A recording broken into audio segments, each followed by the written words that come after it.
Welcome to the Nomad Network, your first stop for complete and comprehensive Chicago Bears football coverage. Dive deep into analyses, updates, and all things Bears. Subscribe to our YouTube channel today and never miss a beat. Thank you in advance for your support. We promise to bring you the best because together we're unstoppable. Go Bears!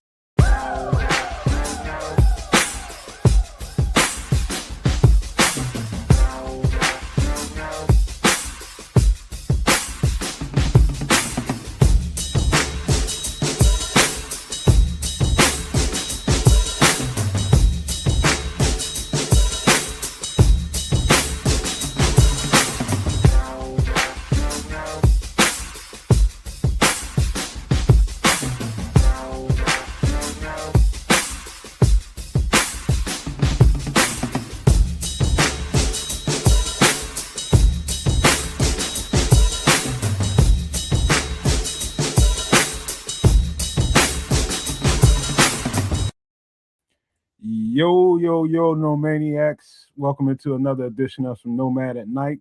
We got a good show for you all. Several players to get to. Some of them you guys know. Some of them were from requests, and I'm just now getting finished with the breakdowns, kind of. But yeah, we got about 7 or 8 guys to talk about. Again, several of them you guys probably know or at least have heard of. Got that going on. We're gonna probably get to a mock draft or two. We'll see how it goes with the fellas tonight, and maybe you all can get involved in that. Man, that intro, man, every time it brings such a good feeling on when I start thinking about these Bears, man, because it's almost like after I made that thing, they just start kicking behind or something. I don't know what it is, but that damn intro music is happy news to my ear. I mean, just music sounds good to me anyway, but because of what it meant this year, I don't know about y'all, but that was some happy ass music to me. So, man, I'm just excited about my own work, but also about these Bears. Man, it's about to be a hell of a show tonight, man. We got a bunch to talk about, man. We got a updated 30 visits list coming up here in a second. It's not very much news, one or two more new players on there, but information is information. But without further ado, man, let me kick it on over to Canada with a alley-oop and see if he can jump today. Boom. Sunday night, couple of days before the NFL draft, and we're going to go over some players once again, get you guys a little bit acclimated and ready to see what we will be ready to see when the Bears step up to the podium this coming Thursday. So I'm pretty hype about it. Hopefully the rest of y'all are hype about it. I know these two gentlemen are hype about it. And all that being said, welcome in. Thank you for coming through. And big ups to all of you. Shout outs to the Nodge, AC Adam, Lord Crimson, Cornelius Squalls number 2, No Maniac. Who else we got over there? That's about the show for now. Most folks will continue to pile on in as we get it going. But all that being said, my brother Triple R, what it do? Yeah, what up to everybody? Nodge is in here talking about let's go, motherfuckers, let's go. We get it. Lord Crimson, yeah, and like kids already gave the list. AC Corny, he said he's here so he don't get fined. Yeah, I got no comment. I'm just here so I don't get fined. I feel you right on. But yeah, big up everybody. We made it to the final Sunday before the damn draft, and there are only a few feuds about why this prospect sucks or why this prospect you have to fit your system to accommodate, and why this dude's an idiot for thinking this prospect is good, or this dude's an idiot for thinking this prospect is bad, and people will lose their fandom if their favorite team selects X at this position. So it's going to be interesting. We saw our first trade happen. Trade number 10 is now on the move. So it's like, man, what's going to happen this week, y'all? It's like, shit, let's go. Go ahead, no man. Let's go. Man, you know what's funny about all that is, it was a lot of talk for like the past 2 weeks about Dexter Lawrence, him being acquired by the Bears. I heard the Bears were in the conversation. I don't know if it's true or not. I mean, hell of a player, man. Hell of a player. I mean, you talking about the epitome of a double team provider. He's going to provide you with double team coverage, and guys are going to be 1-on-1.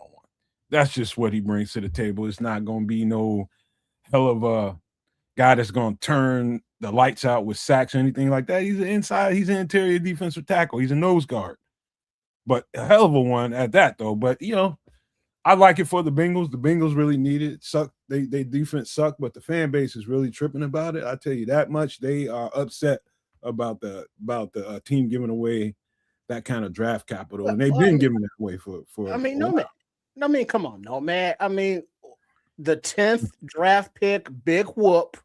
I mean, you had all this beef with Trey Hendrickson, with his money and all that. Here's what we're gonna do. We're gonna pay the 28, 29-year-old sexy Dexy for him to do his little dance and shit. And we're going to give up that 10th round pick so we ain't got to worry about getting no early round busts. And ain't got to worry about paying nobody that kind of money because we already going to pay the 30-year-old dude that got the sexy dance. So, it's logical for the Bungles. It's just known commodity versus projection. That's all it is. We say it all the time on the channel, man. Every draft pick is a projection. I don't care how good you think he is. He is still a projection. They went with known commodity and gave up the draft capital, and the fan base, fans are going to be fan like a mother effer, and that's just how they go, man. I think it's a good trade for him. A good trade for who? The Bengals, because, if Joe Burrow and that offense can put up, the Bengals defense really was suck really bad, in particularly defending the run. And if Joe Burrow is they've got the kind of weaponry on that team, they can put up 50 points with ease, bro. Let me tell you. All you need now is to keep the offense on the other side of the ball from putting up 52. Well, there's that. But the problem is Big Dexy he's like a two-down guy. So that saying about cutting off your nose and spiting your face? Heard it. Yeah, that's kind of what the Bengals have done, right? So they've let go of their pass rush and now bolstered the run. Which either is fine. I'm not saying one without the other is good because it ain't. You need both. Right? Like you need both. So I don't know what to tell you. So that they just decided clearly, all I can say is maybe they just went with the younger commodity, which let me cut to the chase for you. Let me ask you this question: if the Bears would have gave up the 25th pick for him, how would you felt? Here's how I would answer that question. It's a little bit rich, in my opinion, but a little bit. Just you know what I mean, a little bit rich. I think the 10th pick is super rich. Man, y'all gonna take this 50th pick and like it and shut the hell up. You know what I'm saying? I would like 50-ish, 60, whatever. We got a couple in the second. That's cool. I think that would have been totally commensurate for a DT. Super run, not to take anything away from Dexter Lawrence in that respect, but that's just. So you saying you would not prefer, but you would be happy with Dexter Lawrence over, let's say, a Mesidor? No. You heard what I said.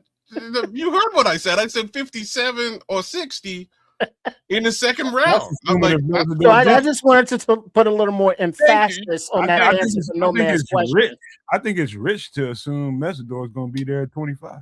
It is, and that's the only issue that I like. Look, the two players at 25 that I'm hoping for, and this. If I'm Ryan Poles, and I say this way too often, if I'm Ryan Poles, Akeem Mesidor at 25 if available, Dylan Thieneman at 25 if available, possibly is it Emmanuel Warren?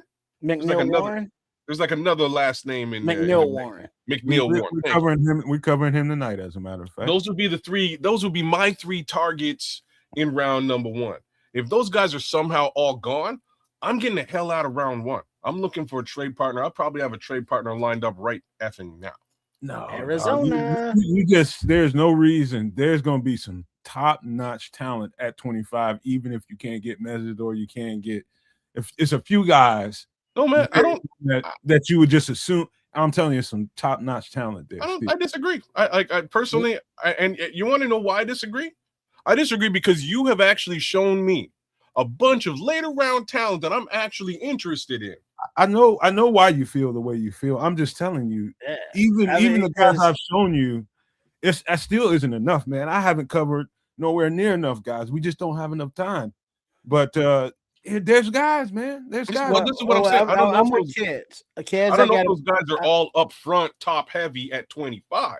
The guys that I see at 25, personally, again, are the guys I just named.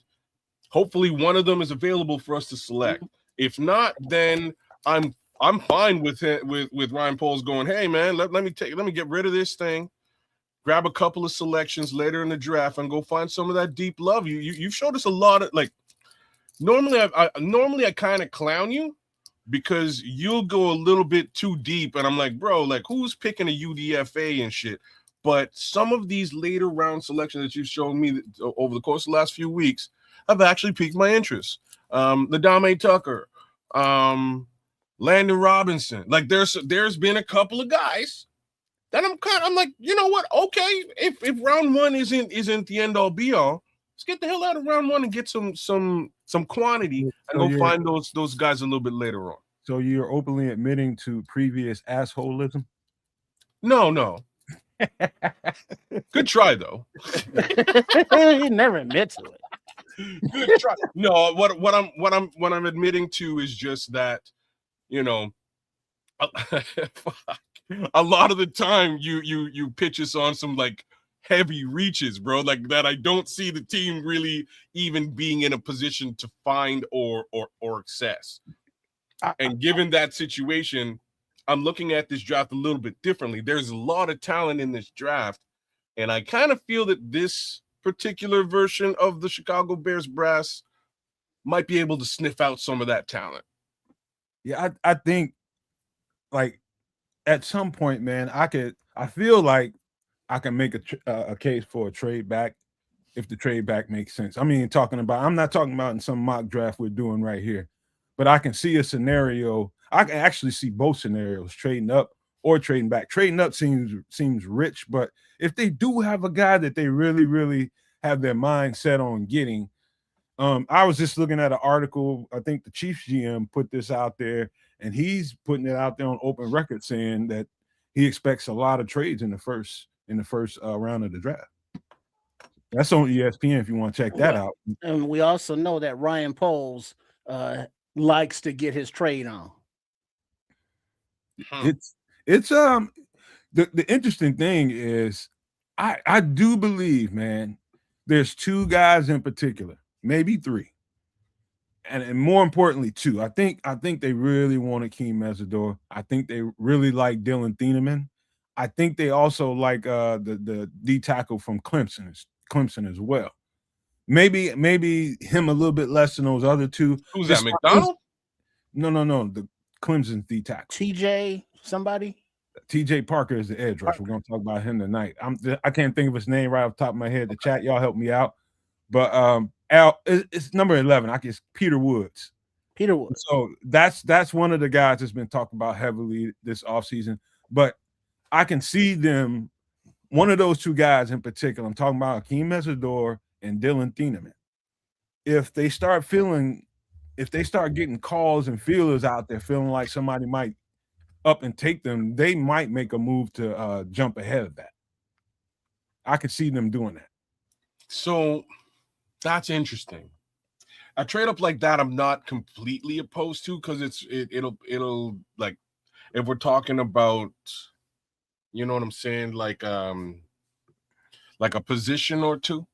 You know what I mean? Like, if you're at 25 and you're jumping up to 23 or 22, it's not as costly, if you will, right? Like you could probably just flip a second or flip a third and get up two spots.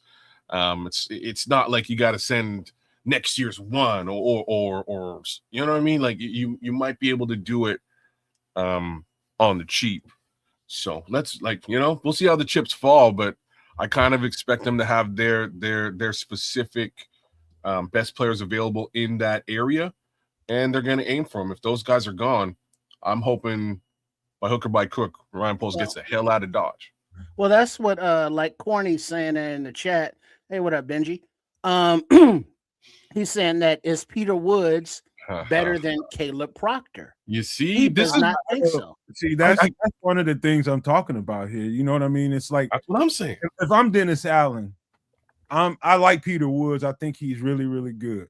But to go and be ridiculous about trying to get him, that's a whole other thing. And when you're a coach and you know talent, you can see pretty clearly like yeah, you can get that kind of level of production out of Caleb Proctor as well.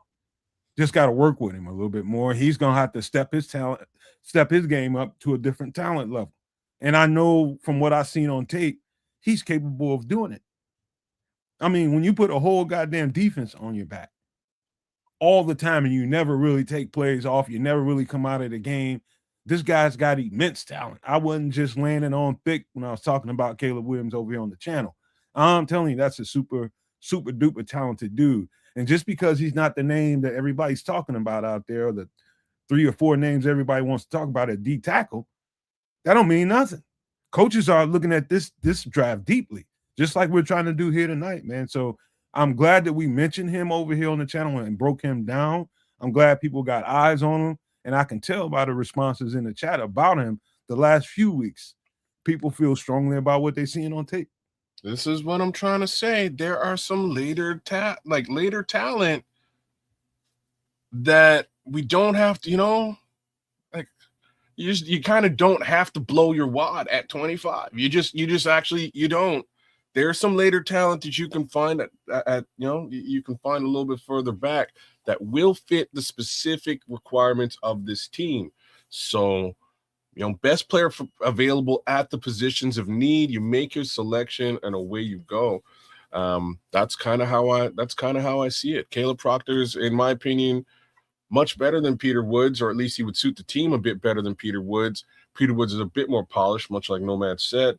But I think you'll get what you need out of Caleb Proctor just the same.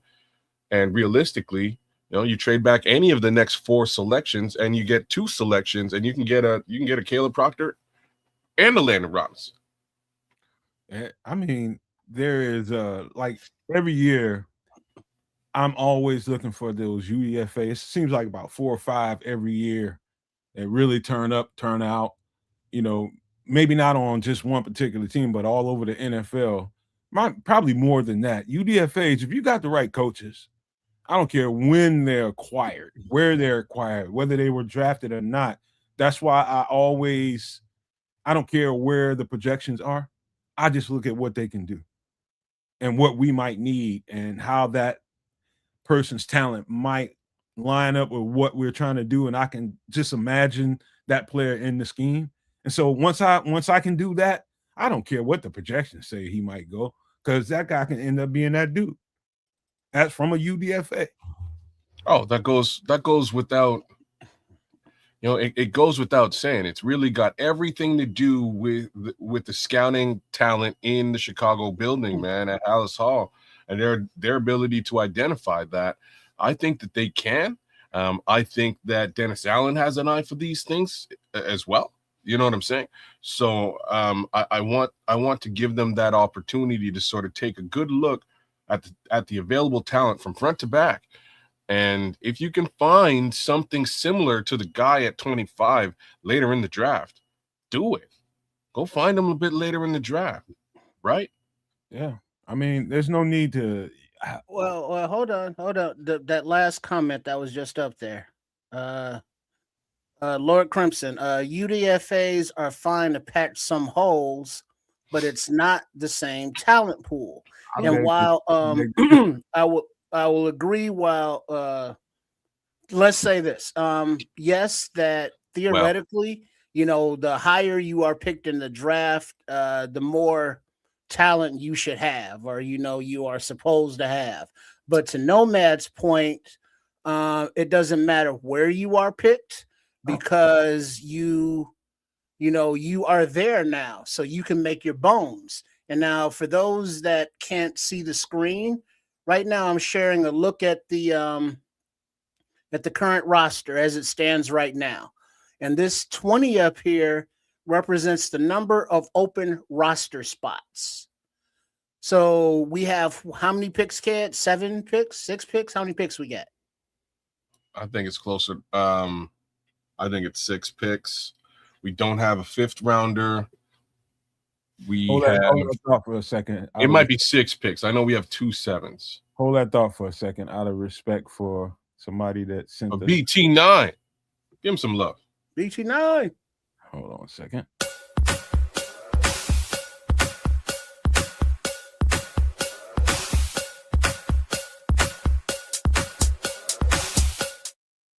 Ooh. Anybody want to read that? Thank you, Bear Truth. We appreciate it. It hurt me to read it the first time around.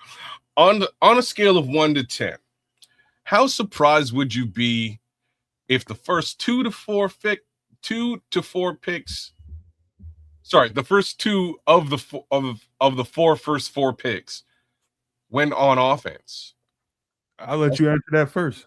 Okay, thank you. I'd be surprised, man. I would be extremely surprised, but let me just baseline this by saying we definitely need a left tackle. If it's a left tackle, I'll be personally hurt. My heart will hurt, but I will understand it. A wide receiver, I could see us if they find a world-beating wide receiver that might help them out. I'll be super surprised, because we've got 2 top-end wide receivers that need to see the rock. But, hey, I can understand it. Or a world-beater running back.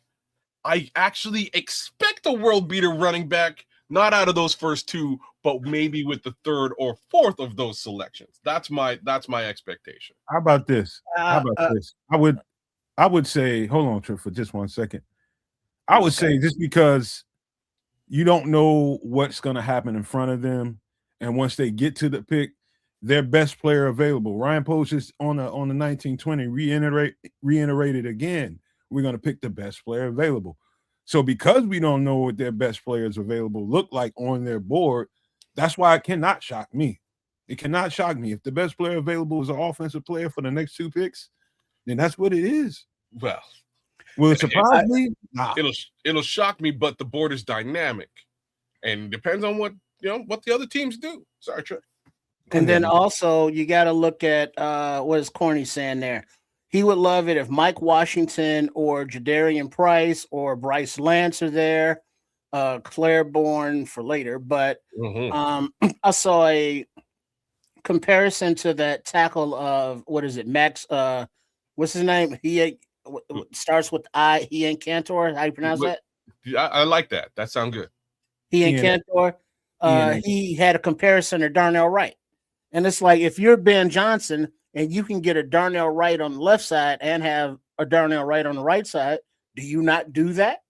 And defense, we understand, but as we were talking about before, if we can get a Proctor or Landon Robinson or Ndame Tucker or somebody of that ilk later, I wouldn't not be surprised if the offense was like, hey, we're going to need these players right here.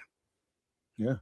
I mean, boy, if I could get a sneak peek at how they ranking the talent on their board, again, that's why we do what we do over here on the channel. Try to break them down as best we can, give you the proper evaluation, try to give it to you through the lens of what the coaches might be thinking, and that is the very best we can do. And when you take it from that standpoint, when you take your scouting from that standpoint and you study the players that we talk about, at least you're closer to the genesis of what they're thinking. You're getting close. As close as you can be without seeing the shit they got going on. Okay, something else that they got going on that Red Baron brought up. He trade Swift on draft night. That's personal. That's personal, but not just Swift maybe with him, but anybody who is under the previous regime, Tyreek Stevenson, Javon Dexter, anybody who may not fit what they want going forward, or on that age time frame or salary cap time frame, look for any of those, like, oh shit, wait, we just traded who for what? That's still a possibility. So keep watch for those. Yeah, I hope it. Some of the comments do be a little. He said it's all He business. said it's I all love it. EPMD, baby. It's Strictly business. EPMD, dog. That's it. That's it. Eric and Parrish Business making as dollars. Hey, green-eyed bandit. You know what, man? Like the guys that I can imagine getting the conversations, a phone ringing or a call being made. It might be somebody like Jalen Johnson. Uh-oh. But not that I want to see him go, but and, I and, can. and It is that's what it is, personal. baby. And that's personal. You see what I'm saying? Wait a minute. Right, Wait a you know minute. what I'm saying? Wait. That's funny. Time out. That's funny now. How is it personal me You've saying been- that? You've been trying to get rid of Jalen Johnson for How am the past 5 years. am I trying to get rid of Jalen Johnson like I can make a fucking call? I I'm just love saying. Jalen Johnson. I'm just talking about what is logical to And me. the Scrolls loves DeAndre Swift. Man, how the hell do I not He like said Patrick is saying Swift, JJ, Sweat, Komet, and Teabag. Because we keep hearing either the internet smoke or the smoke of Arizona liking Tyson Bagent. You got life fucked up. You think I don't like Jalen Johnson? I didn't say you don't No, like him. actually, truth be told, that was probably me trying to get JJ off my team. More than likely. You know what? More than I don't know if it was you, but it might have been me and him, but I know it was me. Where's Big Sam O at? He's culprit too. Both y'all culprit. Y'all trying to get rid of JJ. Anyways, I understand. Well, I look at understand. Red Baron. So y'all might disagree on Swift, but y'all agree on JJ. Girls like get rid of him too. Look, I'm fine with whatever they want to do in that respect. At this point, this team needs a full on the defensive side, needs a complete reshuffling, and whatever DA wants to do is what DA wants to do. All I'm saying, fellas, is I'm a different nomad than I was the first couple, 2 or 3 times we did these shows. And I fall in love with players just like everybody else. I fall in love with the talent and what they can bring to the table. And it became personal for a couple of years. I'm telling you now that I don't feel that way anymore. I'm down with whatever they want to do. I enjoy the vision they've created for themselves. And if they see fit to trade someone, there's no need for me to get in my feelings about it. I'm just saying, I'm just throwing out the options here, that the possibilities. That's all, brother. I'm just teasing. I'm just teasing. I know that. I'm just saying. In any event, personal, man. It did used to be personal, but at least you actually admitted it. That's actually good. But Patrick is right, man. Swift, Sweat, Komet, Bagent, all these guys could, and Triple R was saying Tyreek as well.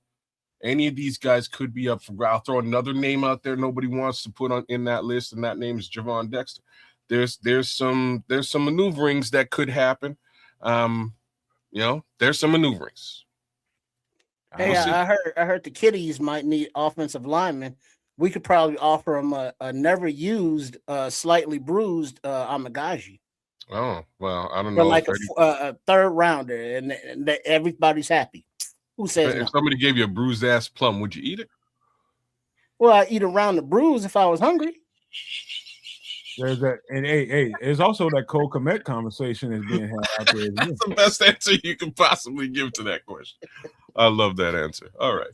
There's also that Cole Komet conversation being had out there. For why, I don't know, but that's conversation being had out there. Unfortunately, that's out of them all. That's one I don't really see happening. They got really good value on Cole Komet for this season, being that last, towards the end of his contract, and how often Ben uses 12. They're down a tight end. They need to actually pick up a tight end. So I just don't see them crippling that particular position with Cole Komet. We'll see. Yeah, Tell him, not getting the third round for ski mask way. The ski mask. You can't need a bruise on the peach. It's a ditty ass. Man, dude, it's like, hey, you know what? We used to get a lot of fruit as kids, man, because my uncle's grandfather used to be close to a guy that ran a fruit market, man. And this guy used to, all the fruit that don't look very good would go in a little thing, and that shit would end up irregulars. And then we had a guy that used to come over to the house and play cards and all this kind of shit with my grandparents. And he used to always go for the fruit that had all them bruises and stuff. I'm like, man, why you always eating the rotten fruit? Your mama gonna tell me it tastes like wine. It tastes like wine. What? As a little kid, I'm like, what the hell? That didn't make no sense to me whatsoever. And that's because you ain't trying to get drunk at 6. Right. I'm like, what I want with wine? I just walked away from him scratching my head. Like, what the fuck is that all? You know, now he'll walk past that fruit and be like, see if it tastes like wine. He would literally come over to our house, be a big old thing of fruit that he sort through them looking for the most bruised up, rotten looking fruit, and he'd eat them. Makes it the sweetest. Well, be that as it may, I don't see, like, I'm with Scrolls though. I don't see anybody giving us a third or anything like that for Quran. Good Lord. We might not be able to give him away. Let's go and kick this bad boy into full swing. But first, let's see how life has been in this week with everybody. Kids, how's your life been? What's been going on with you? Regular stuff, man. Regular stuff. Nothing special. Update from Extra Sauce. Jose is no longer with the company. Oh damn, Jose! You were dry snitching on that man. I was rooting for Jose too. Me too, man. I'm telling you, man. Jose, man, I feel bad for Jose because Jose is no longer with the organization. Jose got some shit he needs to work out, though. He needs to work on himself. Why you drag Jose shit into the show, man? You did him in, man. Hey, man, I was just trying to share real life things with real life people, have a conversation. No, he's not dead, Crimson. He just don't work there no more. Yeah, no, he's alive. Actually, he's dead. Now he might. Well, let's take a time out and not wish death on Jose. Like, please, he ain't got no money. Live long, man. Live long and prosper, Jose. Figure your shit out. Right. But that's yeah. So that's the only little real life update I can give you. Outside of that, things I did. It wasn't me. You know who it was though? It was my kids dropped down. It was my counterpart, man. It was my the other homie from the West Coast wasn't having it because, like, between the three of us and the World Wide Web, the other guy he likes to sauce it up. He sauces it up all the time, and the difference between him and Jose is he's straight between the hours of 9 to 5. You know what I mean? He's functional as all. I've seen this homie fall out of taxi. You know what I mean? Just face first on the ground, and I had to pick homie. You all right? He's a little guy. I had to pick him up, and he's like, "Yeah, I'm okay." But you know, we went straight back to the bar like immediately.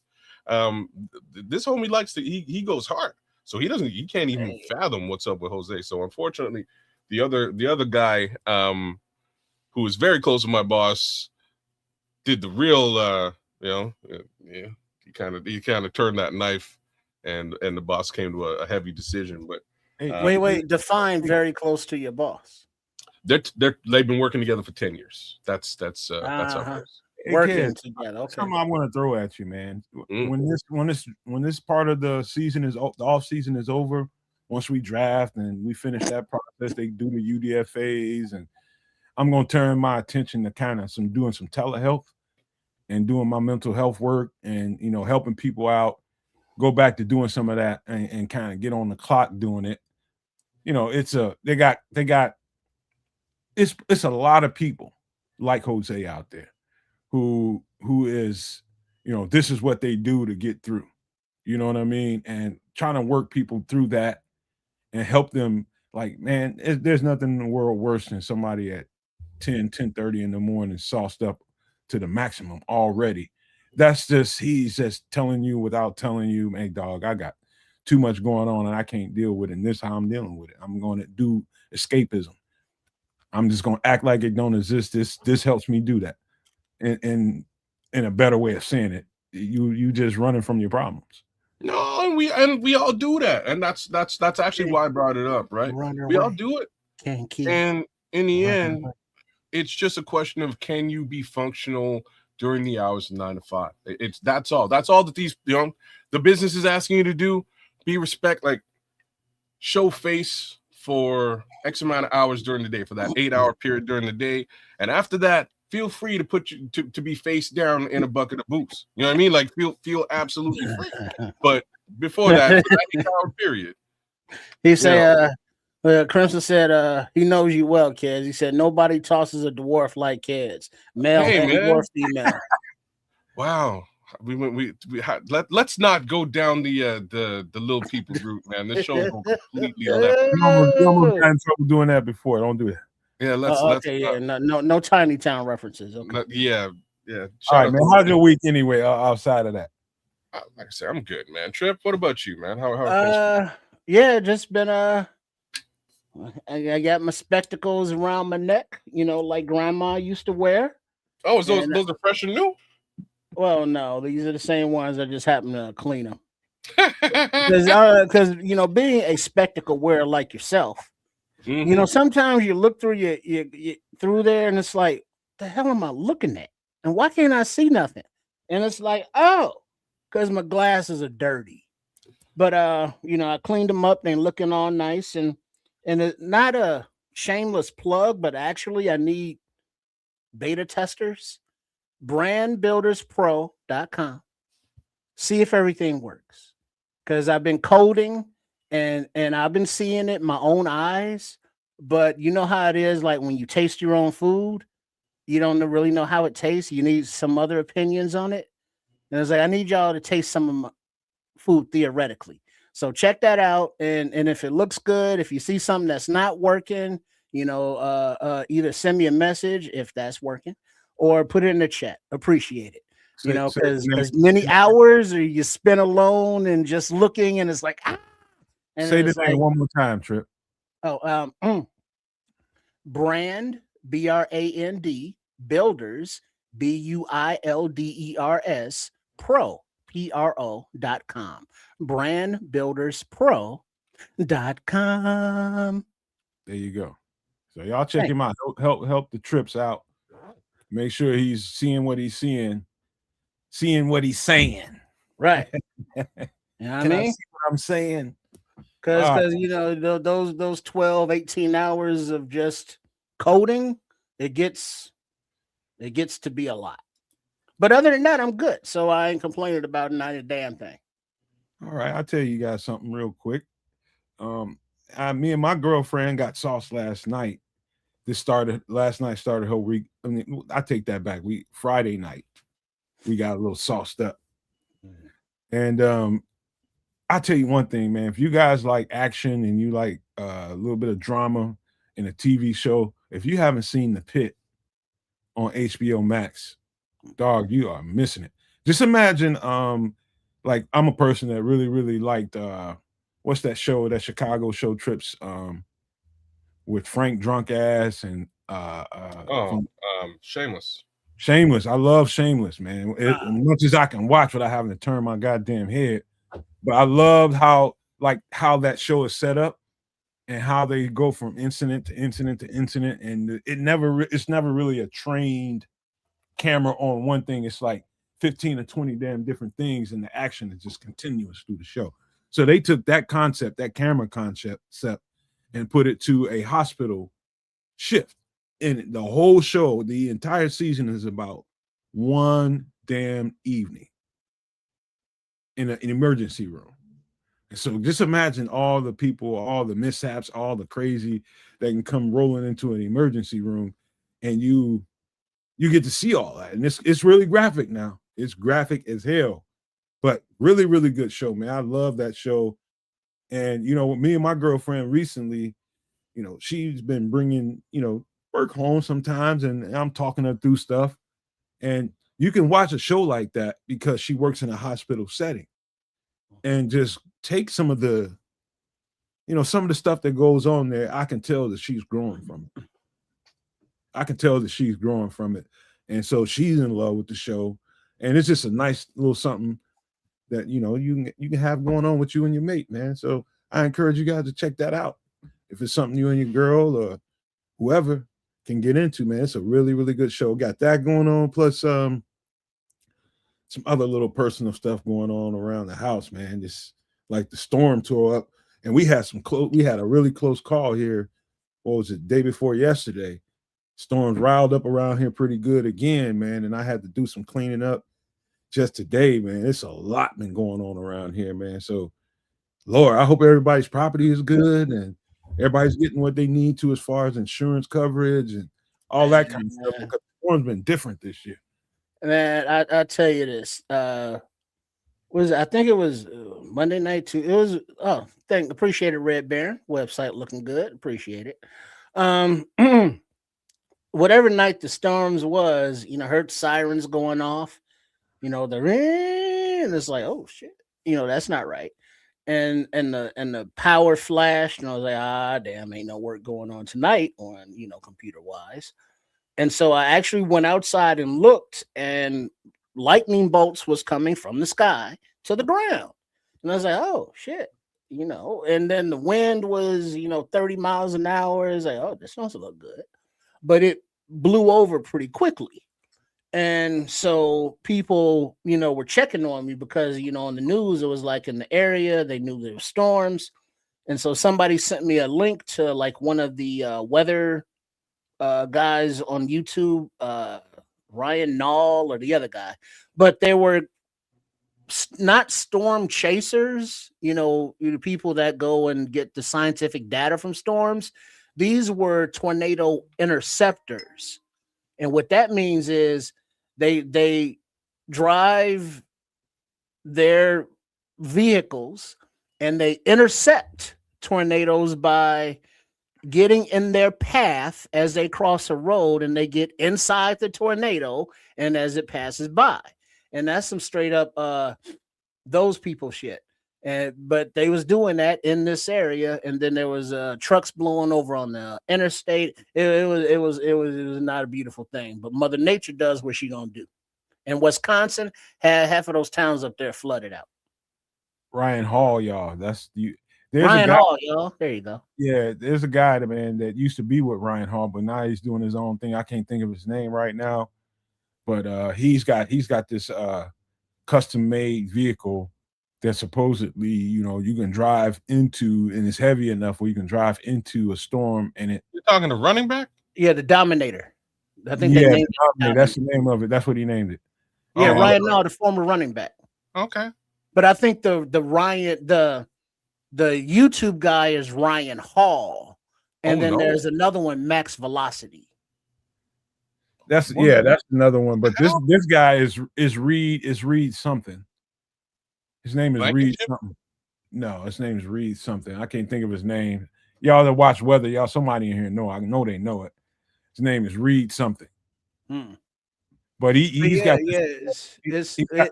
yeah.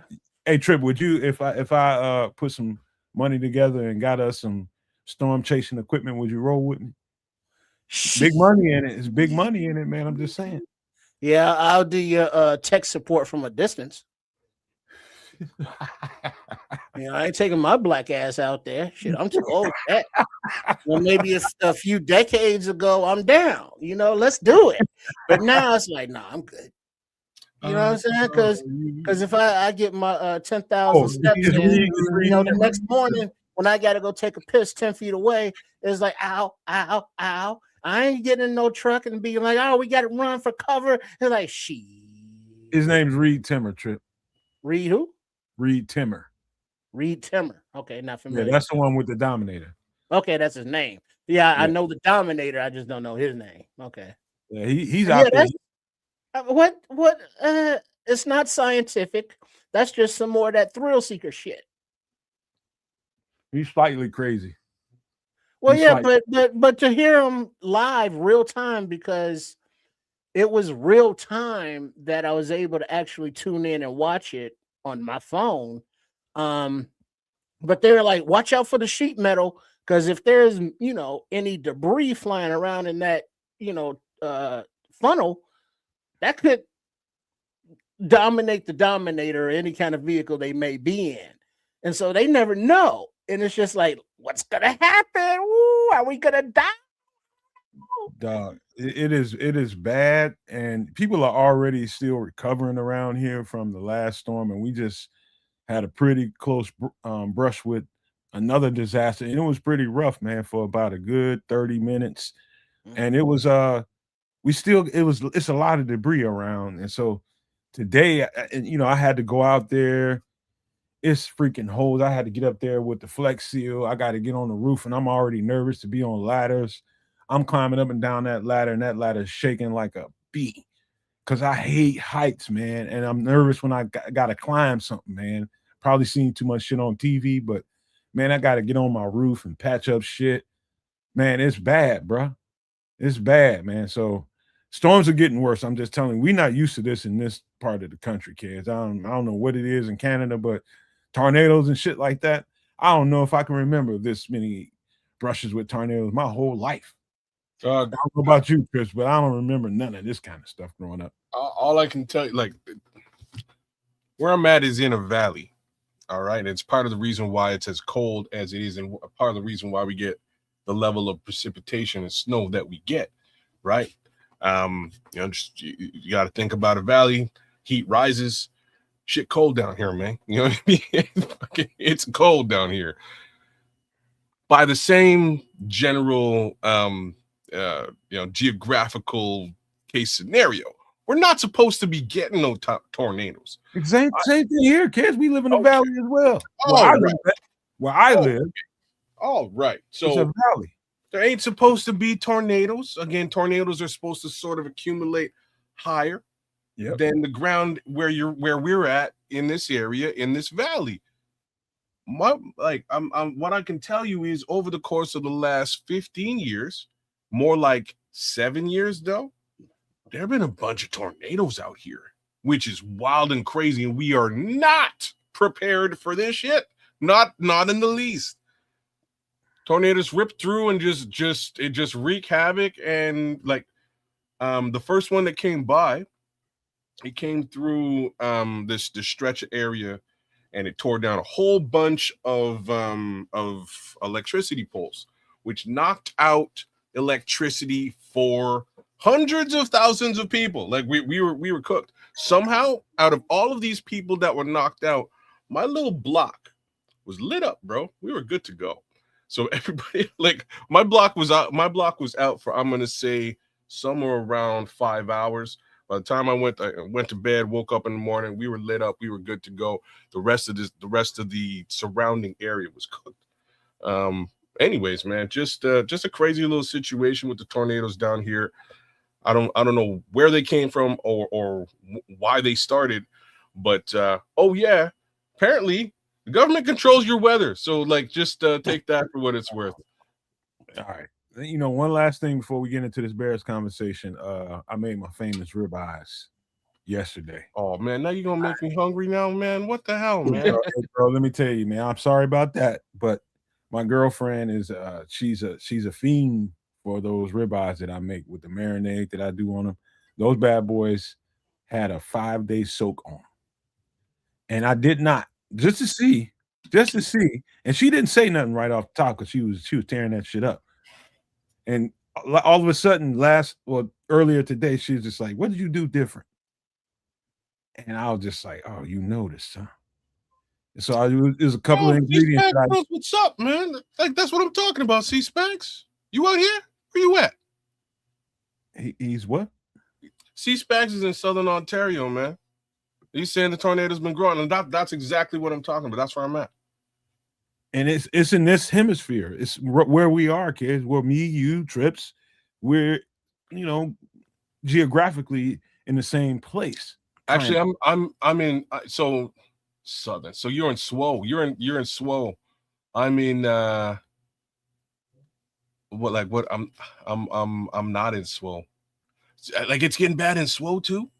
Okay, he's in Niagara. Okay, I'm northwest.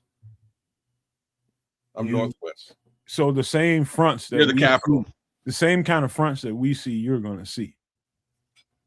It's crazy. Like we get very similar, and it explains a lot. We get very similar weather, especially again if you guys are in a valley. That explains a lot, bro. Well, I'm talking about where I live at. I don't live directly in Chicago. Chicago is not particularly in a valley itself, like downtown Chicago and I live in a surrounding area. And so that place is a valley. This place is a valley. But yeah, tornadoes unheard of around here. But yeah, different dealing with the damage, man. Had to get on the roof and do a patch job because it was pretty rough up there when I got it. I was like, holy shit. Yeah, see, Specs, I'm in the capital, man. Then that we never had it before, which is crazy. That's where that Valley comment comes from. But he's in a completely different spot, and I would be just as surprised for tornadoes out there. All right, y'all, let's get this Bears conversation rolling. I'm gonna put up the ticker. Yeah. I want to read it. Go ahead. All right. Bears news: top 30 visits confirmed. Our wide receiver Dejon Stribling, Ole Miss. Defensive tackle Grayson Halton, I like him, Oklahoma. Defensive tackle Caden McDonald, Ohio State. Center Yager Burton, Kentucky. Quarterback Ethan Kalamanis, Rutgers, local visit. Interior offensive lineman Brian Parker, Duke. Tight end Dan Villari, Syracuse. Running back Seth McGowan, Kentucky. Linebacker Jimmy Rolder, Michigan. Defensive tackle Ontario Thompson, Washington. Defensive back Keontae Scott, Miami. Yeah. Tight end Max Elon Cantor, Arizona. Center James Brockermeyer, Miami. Defensive end Zion Young, Missouri. Tackle Caleb Lomu, Utah.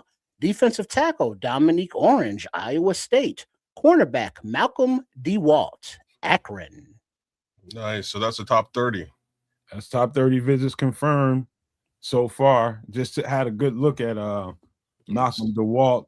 He's a solid corner, but probably gonna have to fight to get on somebody's special teams. It's a good visit, even if that visit could totally be an information gathering process about Emmanuel McNeil Warren. Who was one of the. No, I take that back. McNeil Warren is at Toledo. True Pilgrim. He's not at Akron. But yeah, that's the list, man. And I like the names on here. History would prove, and for a lot of people, that we don't necessarily draft guys that come on top 30 visits, but I'm not sure about that. I'm just gonna keep myself neutral and just tell you about what I know about the players. And it's a couple of them I still haven't broken down, like Brockermeyer at Miami and Brian Parker. I haven't broken them down, but everybody else, I've covered them on this list, whether you've seen them or not. You didn't do Malcolm DeWalt, right? Yeah, I did it. You did? I didn't. I don't remember Malcolm DeWalt. I didn't do it on the channel. Okay, all right. Yeah, okay. But that's the list so far, man. Any particular thoughts about the list so far? What you like about any of these guys? Yeah, there's a couple I like. I like Stribling. I like Halton. I don't like McDonald. Jaeger Burton I like. Wait a minute. You don't like Caden McDonald? No, I don't. Why is that? Because I did not like his. I don't like him. Didn't like the tape. Don't like the athletic profile. He is basically a big bill. We need one, but I wouldn't be getting him at 25. Like, just not. I didn't like him. That guy's like a unicorn, right? Sure. I mean, there's like the kind of numbers that he puts up at nose tackle. At nose tackle, where he's getting most of the double teams, is ridiculous. Absolutely ridiculous. He's like an albatross, man, for real. Fair enough. I didn't like the tape, man. Tape didn't. You know what I mean? Yeah. That's. I'm just telling you how I saw it. I actually looked at his tape early because he's right there for us, right? Like, he's one of those guys that could potentially fall to the Bears at 25. Very well. Right. So one of those guys that I definitely looked at early, and I was like, he's good. He does. He like, if we need a nose tackle, and we do, he fits the bill. But I don't know if you need, the best nose tackle in the world when there's a bunch of noses you can get a little bit later on. That was really the way that I look at it. It's like his tape didn't really. So if they scooped him at 25, you're gonna be a little tight. No. Not really. Like, I didn't like the tape. I don't work for the Bears. You know what I'm saying? If they make a decision that that's the route of passage they want to go to, by all means, do what you got to do. But I didn't like the tape. Well, put it like this. I'll say. I also didn't like the Zion Young tape. All right. Let's not get too deep into it, kids. Hold on. I might have to agree with that one. Okay. All right. So we got some non-tape likers, certain prospects, which is fine. But I'll put it like this: I don't give a shit. As if Ryan look at this though, Trip. Like Cornelius Squall just is right there with me though. What do you say? He's saying the exact same thing. Like I like Stribling. Stribling's nice. Caden McDonald, no, and Zion Young, no. I'm saying the exact same thing. I guarantee you, kids, if you watch that tape with me, if me and you got into the studio and we scoured that tape over again, if I said some things to you throughout play in and play out, I guarantee you look at his tape different.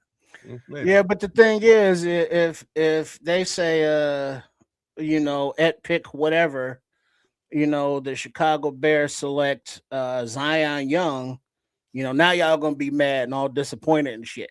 Or if they select any prospect that anybody of us fans don't like, it's like, what are we doing? We had that guy right there on the board, yeah, blah blah blah, and then they'll play and they'll kick ass and be like, oh, that was a steal right there, So I will put it like this: there are guys on here that say, oh yeah, Grayson Halton, he stood out to me. Stribling, he's fast. McDonald, he's the big guy that Nomad is talking about. All of them have their attributes and all of them have their flaws, if you will. I don't give a shit as long as they can produce. Whoever we pick, welcome aboard. Look, the only reason that I'm saying who I like and who I don't like is just so y'all know. And end of the day, I'm not going to be mad if the Bears draft Zion Young. I'm not going to be mad if they draft Caden McDonald. Like it doesn't make any difference to me.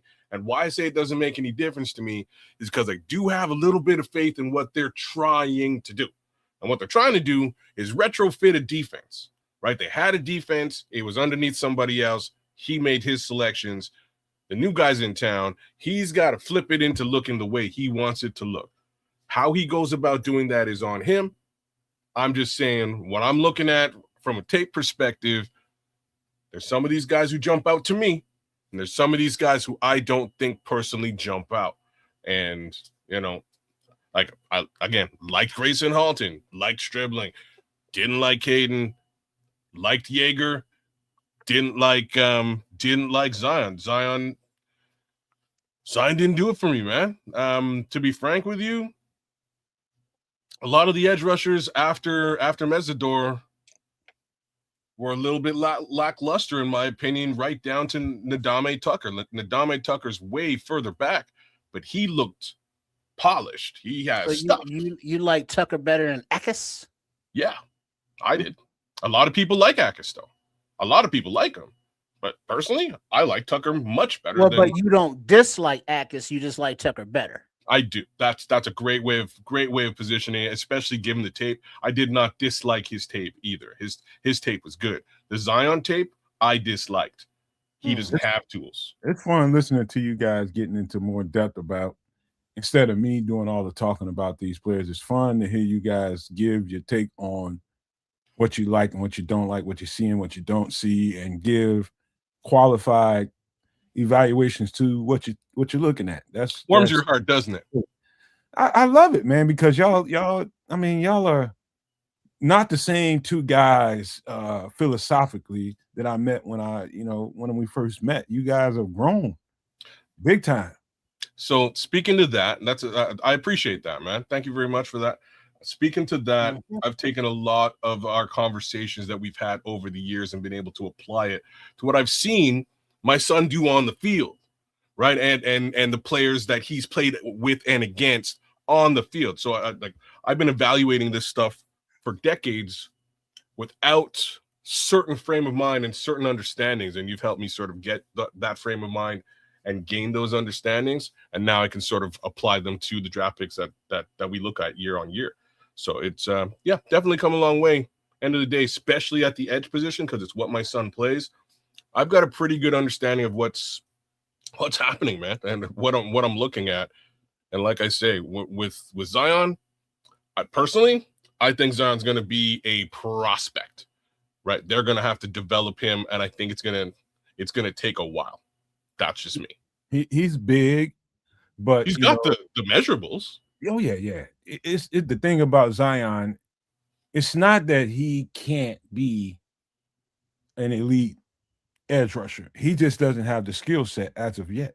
Right now, today, if you want to line a guy up today who's going to be semi-destructive, you want Hakeem Mesidor. You want an Adame Tucker. I think those.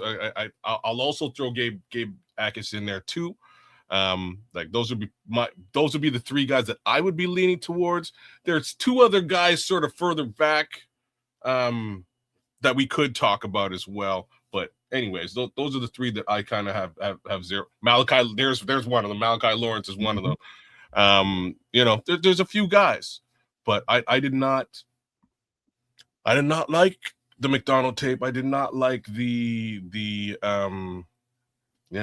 didn't like the Zion tape. Those two specifically, and I've drafted Zion a few times in some of my mocks over the season, and had to go back and take a look at this film and be like, hey man, you know what?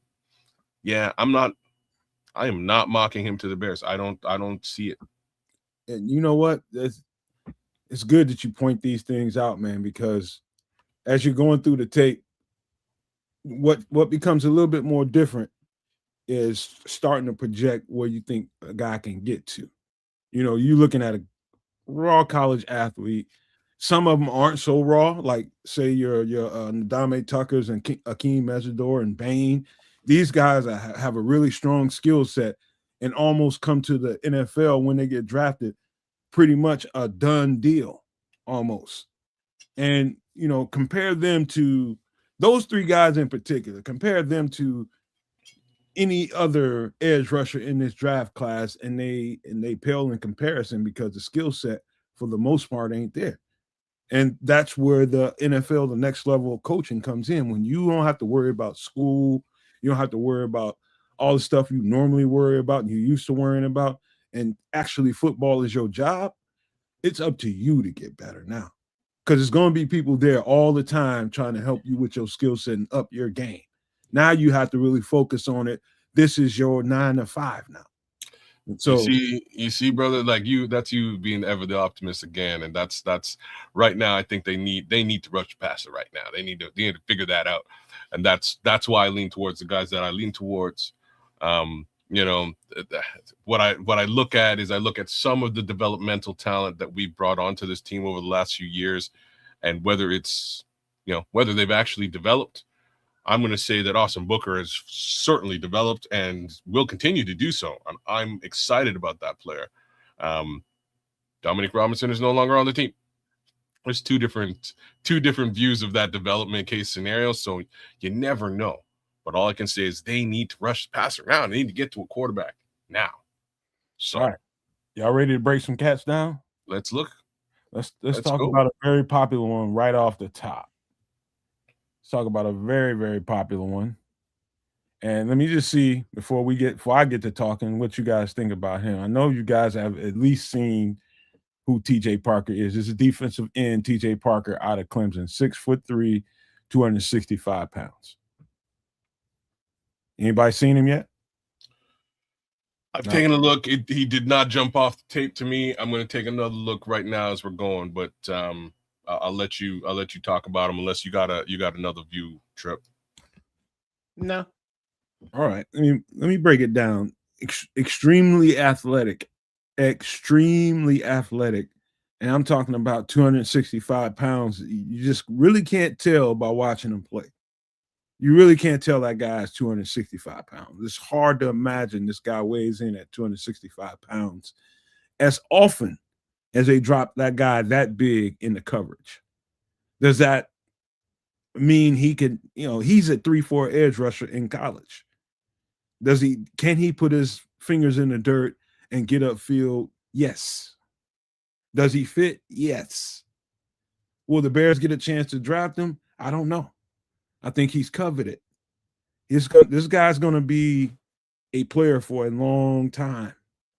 And his body of work says that this guy, one thing I'll tell you that a strong suit of his that really stuck out as I was watching the tape. I brushed up on him again this morning. I watched TJ Parker real early in the off season. And his, on the Karate Kid movie, Daniel's son is, the Asian guys teaching Daniel's son wax on, wax off, all that. Miyagi. So imagine a wax off move with two hands. Something that TJ a what now? A wax off move with two hands. Just wax off fight. He's double learning, outside blocks. When he's leaning into the tackle, mostly on an outside rush. So when he's coming around the edge, he's been in that corner, and that tackle is trying to stop him. He's got a two-hand wax off swipe that is starting to really get better and better, almost to the point where he's almost mastered that thing. And when I know he's going to use it 9 times out of 10, if it's a they need to get off the field down. And I believe all the tackles kind of know it, and they can't do nothing about it. And so what they're trying to do is kind of hop set them and kind of go, jump ahead of them and try to force them inside. Maybe they can handle him a little bit better, because if he gets on the outside of you with that bend and that lean and that power that he plays with, and he uses that wax off technique on you, he's gone. He's off to the races, and the quarterback be damned. He's got a skill set. He's got a nice counter move, little spin inside. It's not clean, but I've seen him use it, and I've seen it be effective. He's got, let's just say, from the pass rushing skill set, probably a couple notches above average at this point. Not Akeem Mesidor level yet, but with some coaching, the guy can get really clean and can be really good on the next level. Edge setting, he's powerful. He's going to do his job. He's very agile.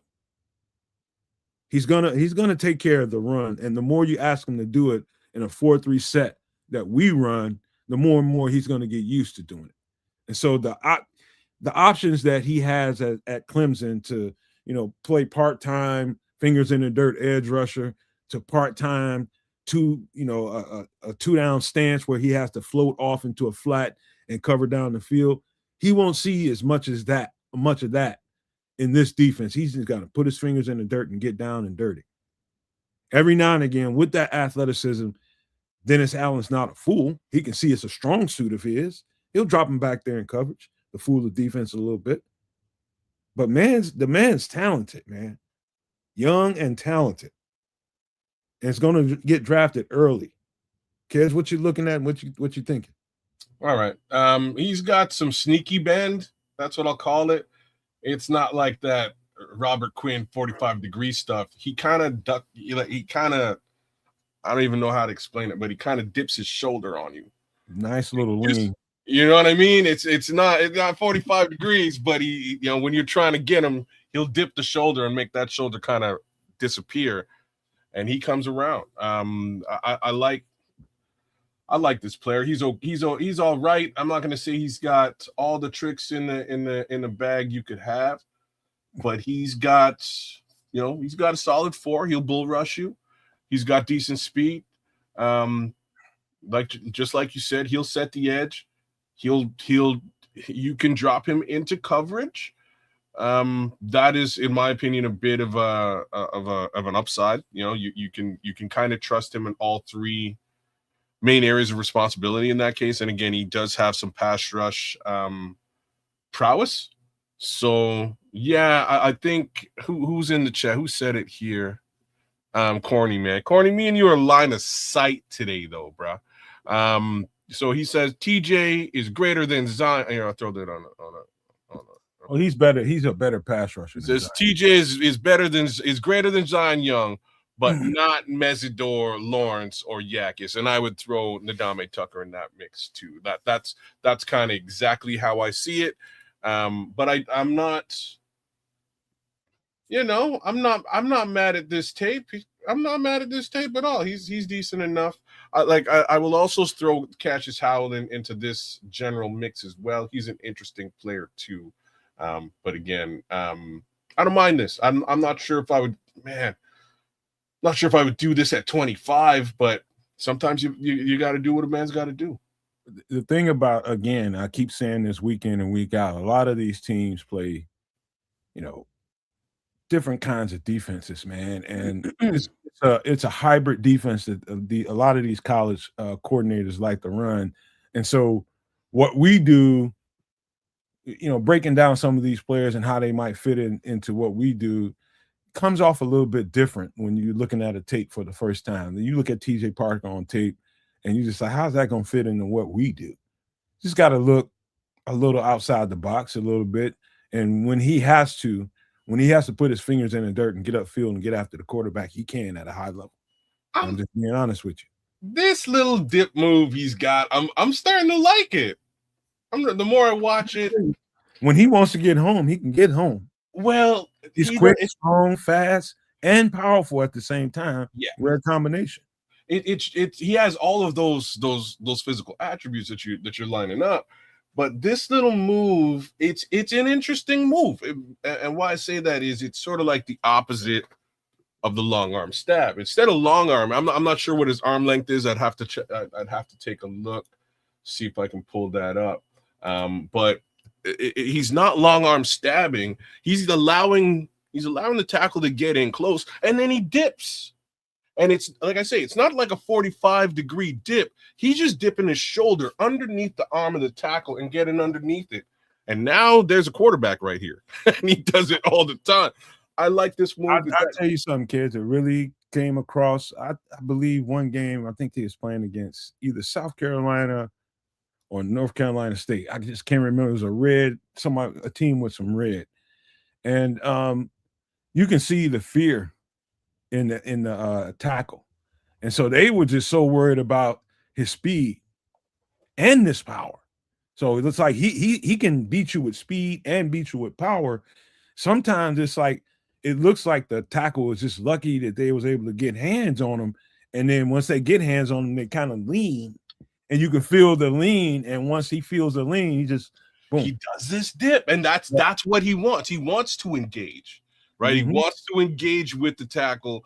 Once he's engaged with the tackle, he'll get them forcing their weight forward, right? Well, put them on their back foot, get them coming forward, and whoop, and he's behind them. Well, that's part of the Mr. Miyagi training, if you will. Okay, thanks, James. Is when you do the wax off, that motion. If you do the orbits to the same side, and you feel the weight of somebody, their leverage, where to lean, how to their balance, how to get around it, how to feel someone. Pause. No Diddy there, Red Baron, settle down. Yep. But when that tackle is on him, it's like I feel his momentum going this way, so I'm gonna go this way. I feel his momentum going that way, so I'm gonna help him go that way, and then I'm gonna go this way. So I mean, that's all part of that hand training and that inline fighting training. Using your leverage against you is what he's doing. He's using your weight, inertia. That's using your weight, inertia, your leverage against you, and waxing that shit off of him and making you look stupid a lot. I wonder if he has a wrestling background, because that's exactly what that would, wrestling or judo, you would pull that in from those two particular sports. But yeah, that's what he's doing. He's truly using that tackle's leverage, getting him on his back foot with power, having that tackle like push forward. And once he feels that weight coming forward, it's just whoop, I'm coming underneath you, and there's nothing you can do, bro. And there's a lot of as they say in is it Hapkido or the Wing Chun, the push hands. It's like you feeling that push and that pull, that push and that pull. Knowing when you feel that push, knowing when to pull and yank and pull and go. Mm-hmm. Yeah. I'm glad you brought that up, Trip, because that's exactly the way to describe it. Is when you feel the weight of somebody on you and it's pressing and leaning one way or the other, you just make them pay for it. That's it. And there's a certain amount of instincts that come with that too. But that, like, it is a very interesting sequence, like it's a sequence of moves, because he's coming in with speed and power. The power sets that tackle again on the back foot, which causes the tackle to go whoa and come forward. And as he comes forward to set his anchor, you're going underneath. And it would, you know what I mean? It would work better for a guy with shorter arms, because now you're in close quarters with that tackle. I like that little sequence. I like TJ Parker now a bit more now that I've kind of zeroed in on how he's getting to the tackle, or sorry, how he's getting into the backfield. He lets him touch him and he ghosts him. Yeah. That's what he's doing, and it's very interesting. He has the other three, the other two, he can set the edge, he can handle the coverage case scenario too. I wouldn't be mad at a TJ Parker selection, but here, let me say it the way that I would say it. If it was me again, I'm trading back. I would trade back, get a little bit of capital, and grab me a TJ Parker just a little ways, closer to the end of the first round. Where's he projected there, kids? I believe 43 is where, around 43. So early second round, late first. So that's where I would be looking at a TJ Parker. All right, we're just talking about attributes here. All right, so this is TJ Parker, about 6'3", 265 pounds. Hell of I start thinking about what he brought on tape in a 3-4 setting. He's definitely a player in the conversation for the Chicago Bears at some point. He's definitely a guy. I'm just going to say he's got everything he needs to play in this defense and some. So, and the next guy, man, this is a guy I did. This is Jonah Coleman, running back out of Washington, that I did a year ago. And most of the tape that I studied was him at Arizona. But, man, I almost forgot. Jonah Coleman is 5'9", 230. And boy, short and thick. You talking about, let me tell you something. You talking about a guy, I'm going to just talk about his attributes. His strongest attributes are really special. Elite and special vision. Number one, his vision is special. Instincts, special. Stiff arm, next level. What it looks like watching him is, it's almost looking like, it looks like watching David Montgomery, but with a little bit more speed.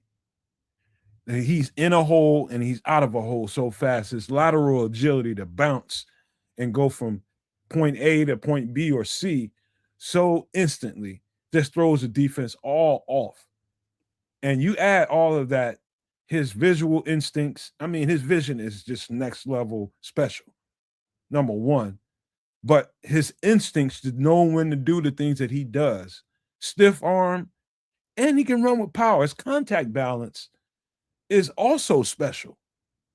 Like, I heard somebody say somewhere, like 80% of this guy's yards happen after contact. After contact. That's crazy. You just think about what I just told you in a cocktail. Special vision, special instincts, great stiff arm, and to have a contact balance that is next level. Who did you just describe? David Montgomery. Or there's other ones. Every time I reach high, man, I give you a good comparison. You want to shoot it down, so I'm not going to do that. No, I'm not shooting it down. I'm saying Kamanungai. No, Kamanungai, I wish he had this kind of agility. I'm gonna agree with that statement, and I'm also gonna agree with he might be faster than Manungai as well. This guy right here he's got like a cocktail of 3-4 special things that is hard to find in one running back. Hard to find. Elite contact balance, elite vision, elite instincts, great stiff arm. Man, that's hard to find. He's got some shit about him, man.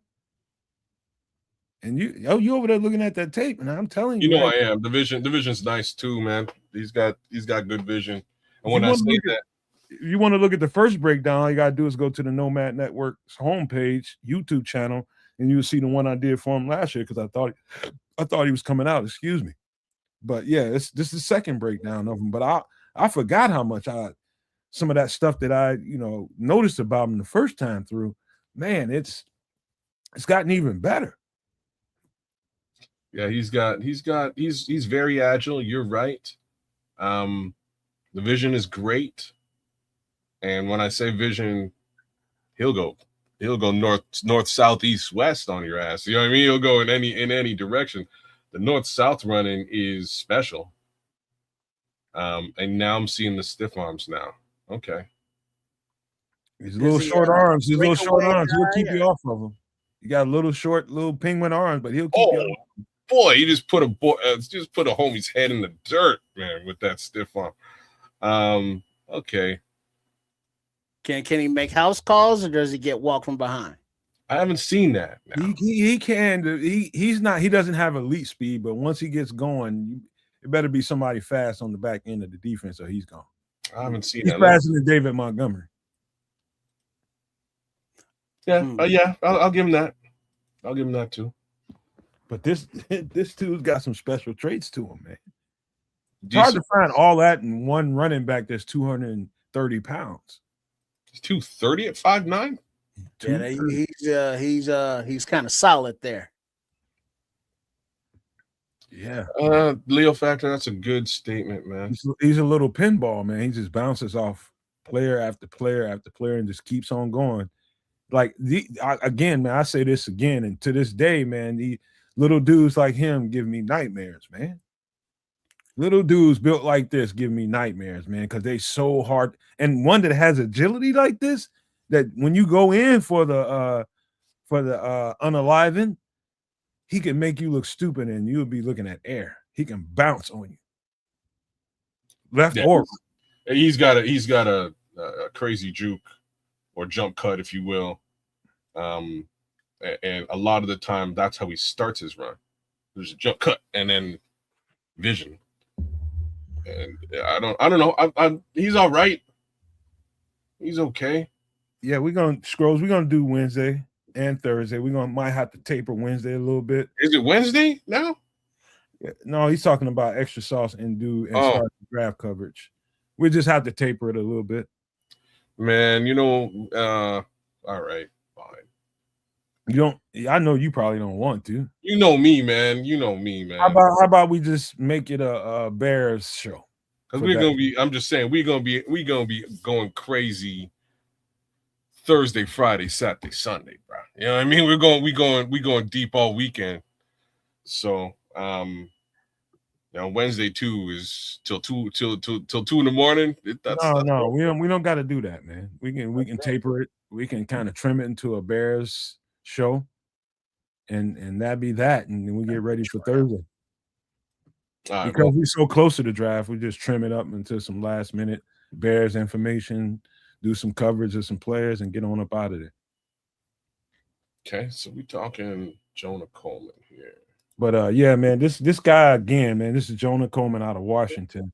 I still wish Naj was in here because he knows this dude. But man, this is a pinball, bowling ball mixed with he's got a little Barry in him. To be honest with you, he got a little bit of Barry Sanders in him, a little bit of that. Don't say that. Yeah, see, every time I say what I think, kids, that's some big shoes, bro. Those are big shoes. I just said he's got a little Barry in him. A little. Look at how Barry is a guy that jump cuts you to sleep. This is what Jonah's doing to people. On top of running through them. Barry did some things that every running back wish he could do. Is probably the easiest thing for me to say. He's got one of the best jump cuts in the game right now. I'm just saying, man. Golly, man, we can't give a good comparison without people. It's a comp. I'm just saying. That's what I see when I see him. So fuck y'all, man. I'm saying. All right. All right. This is Jonah Coleman out of Washington, man. Let's get to the next guy. This is a lot of people been talking about, man. No matter when you're gonna do this guy. This is Emmanuel McNeil Warren out of. Let me make sure I say this right. I think Toledo. Yes. I'll just tell you this. This particular player right here is he's 6'2", about 200 pounds, 201, somewhere in that neighborhood, 202.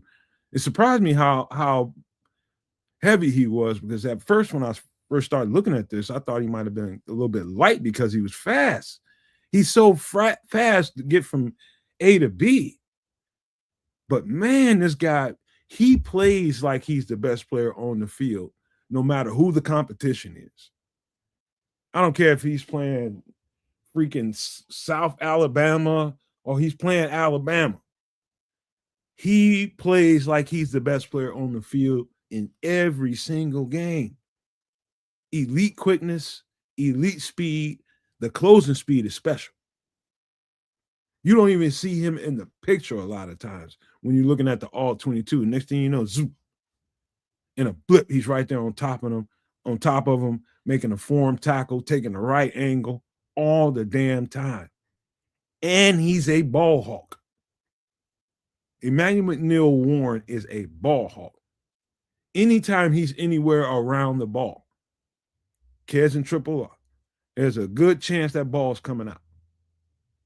The timeliness of his pokes and his strips are on the money.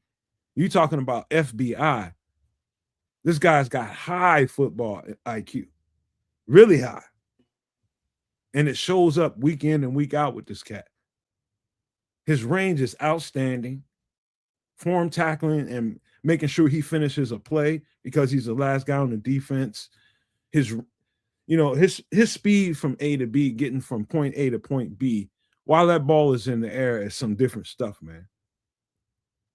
Half the time, that's what it is for a safety in the passing defense, is how fast can you get from A to B to finish this play? Whether you can get your hand on the ball and make a play on the ball is one thing, but how fast can you get there before this turns into a big play for the offense? He shuts it down. And I'd say pretty much on every game film that I watch, I probably watched 4 games of his. There was no doubt who was the best player on the field. I don't care who he was playing against. And he thinks like that. He feels like he's the best player on the field, and it comes through in the state. What you thinking, kids? You looking and shaking your head? I've watched a bunch of this tape earlier on.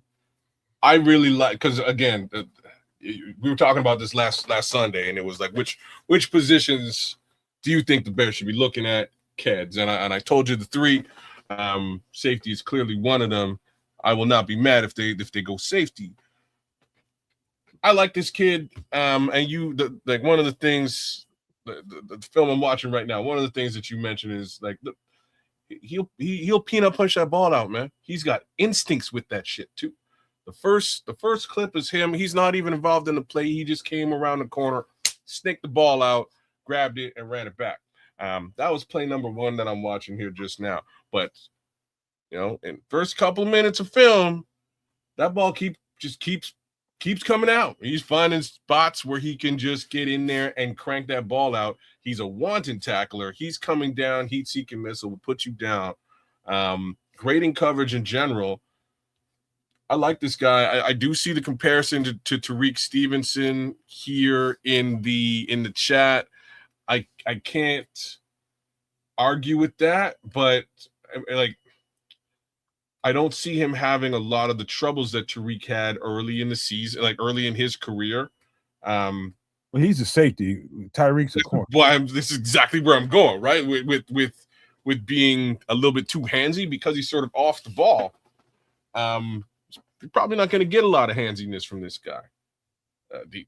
Rushing the passer, he'll get it done there too, right? So I like this kid. I think he'll be a decent selection for the Bears. I believe he's just second round. Let me see where he's at. Is he a free? Is he a box? What's a play comp like? He's a free safety, but he's a safety. He can play anywhere back there. So he would pair up with a Kobe Bryant, let's say. And plus his attributes, one of the strongest attributes that he has is he's a ball hawk. I'm Yeah. telling you, like 50, it's a 50% chance anytime this guy's around the ball, he can dig it out. And so that's going to be very attractive to a team that prioritizes getting the ball back, like Dennis Allen. So that's going to make him even kind of neon colored to them on their boards. I Because would he's call him always around a loose ball. I would call him a hybrid, right? Like if we're talking about box versus free, I would call this guy a hybrid. He could do either and or. Partnering him up with Kobe Bryant, I would partner him up and call him the box safety.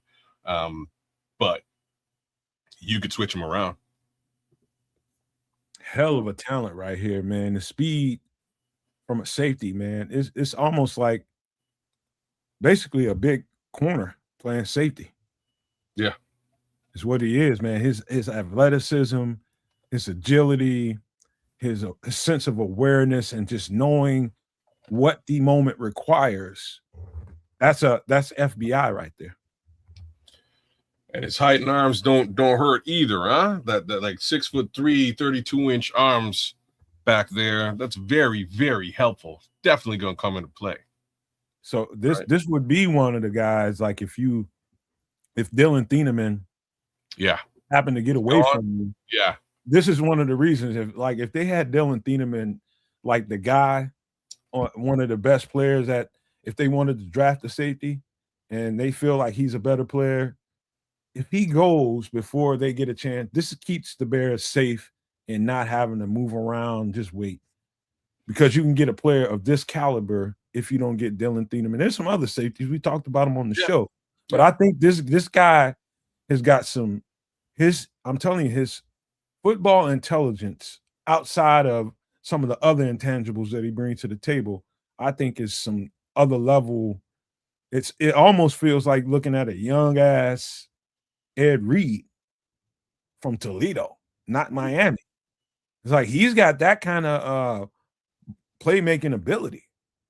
Ed Reed was just like that. Anytime he was around the ball, it's a good chance that ball can turn the other way. That's not something you can coach. So you went with the big shoes again.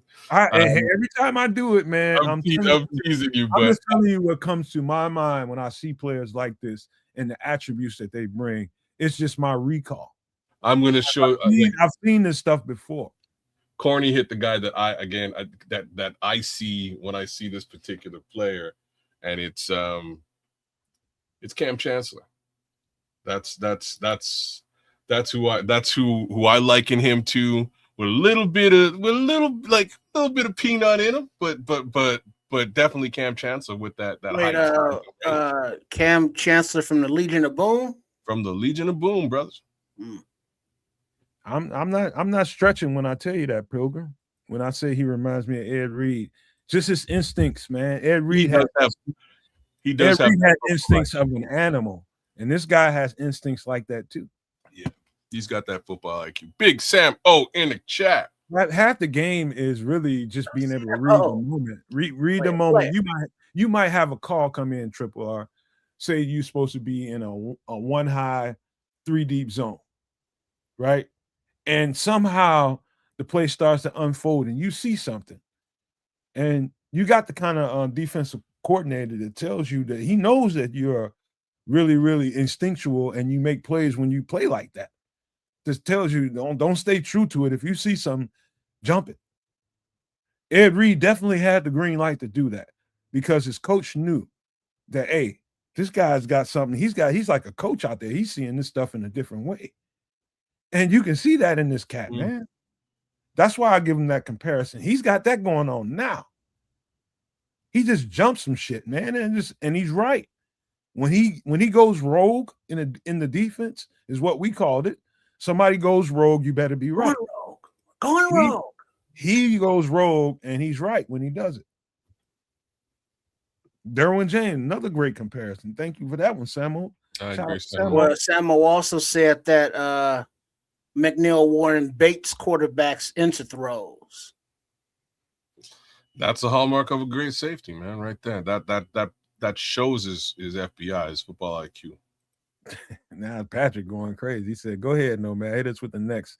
Seeing Walter Payton. If I use that, if I use that, man, y'all will hunt me down with tiki. Y'all will hunt me down with damn tiki torches and shit. We coming to your crib. But But I'm very impressed with this football player. It took me a while to finish him up because I had so many other players to do. I was pretty sure about him real early, but I waited till now to break him down, man. All right, this guy's gonna be special, man. I'm just gonna tell you right now, he got some special attributes. The vision, the instincts, the range to go along with it. You better be athletic as hell if you're gonna be going rogue in the defense and jumping shit. He can bring it, man. yeah, no, and it comes off on the tape, right? It doesn't matter what kind of play it is, run play. It doesn't matter. He's getting himself involved, and he might be the guy making the tackle, right? Like in any case scenario, it jumps out. So again, one of the prospects that I like. I like him a lot.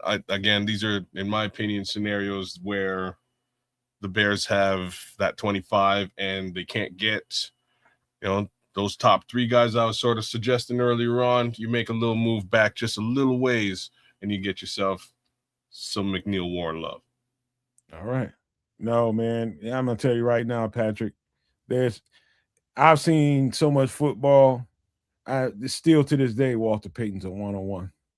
He's a 1-of-1. I've seen some tough football players, but I ain't never seen nothing like that dude. That dude is different.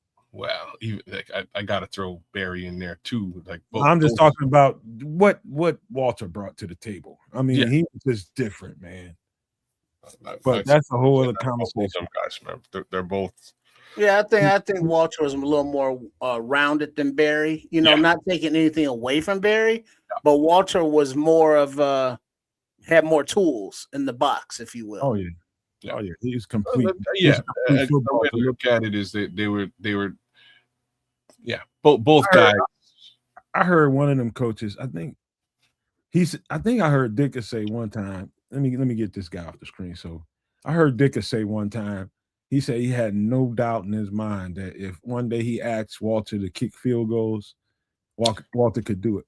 Bro, they've like. It wasn't just Dicker who said that. I'm trying to remember who else said it, but somebody said in practice he was kicking like redonkulous field goals, just screwing around. It don't surprise me. You know what I'm saying? Just crazy athlete all around across the board. It's tough to make that comparison between those two backs, but they are both amazing for completely different reasons. It might surprise you it might surprise you of all the stuff you know about me. You probably wouldn't imagine I was a hell of a punter. Really? I was. I can punt the shit out of a ball. Okay. Well, shit, I don't know my man's name, but the punter that's punting them 60 yards and then running the 4-3 down in coverage. Who's that? Be at UDFA. All right. I forget my man's name, but there's a kid who's a punter.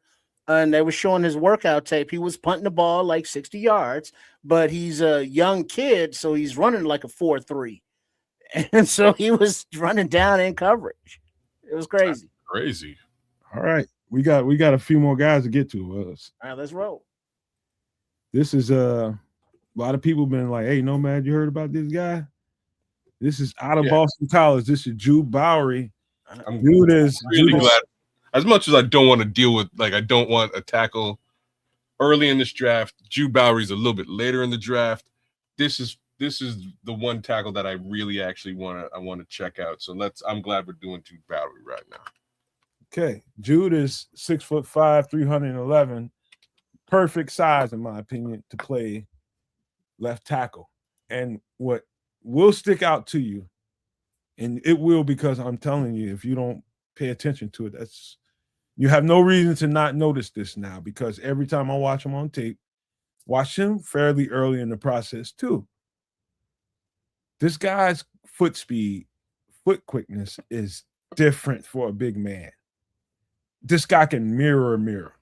When I say mirror, stay in front of his man is what that means. Mirroring is staying in front of your guy, having a chance. You're not out of the play if you can mirror well.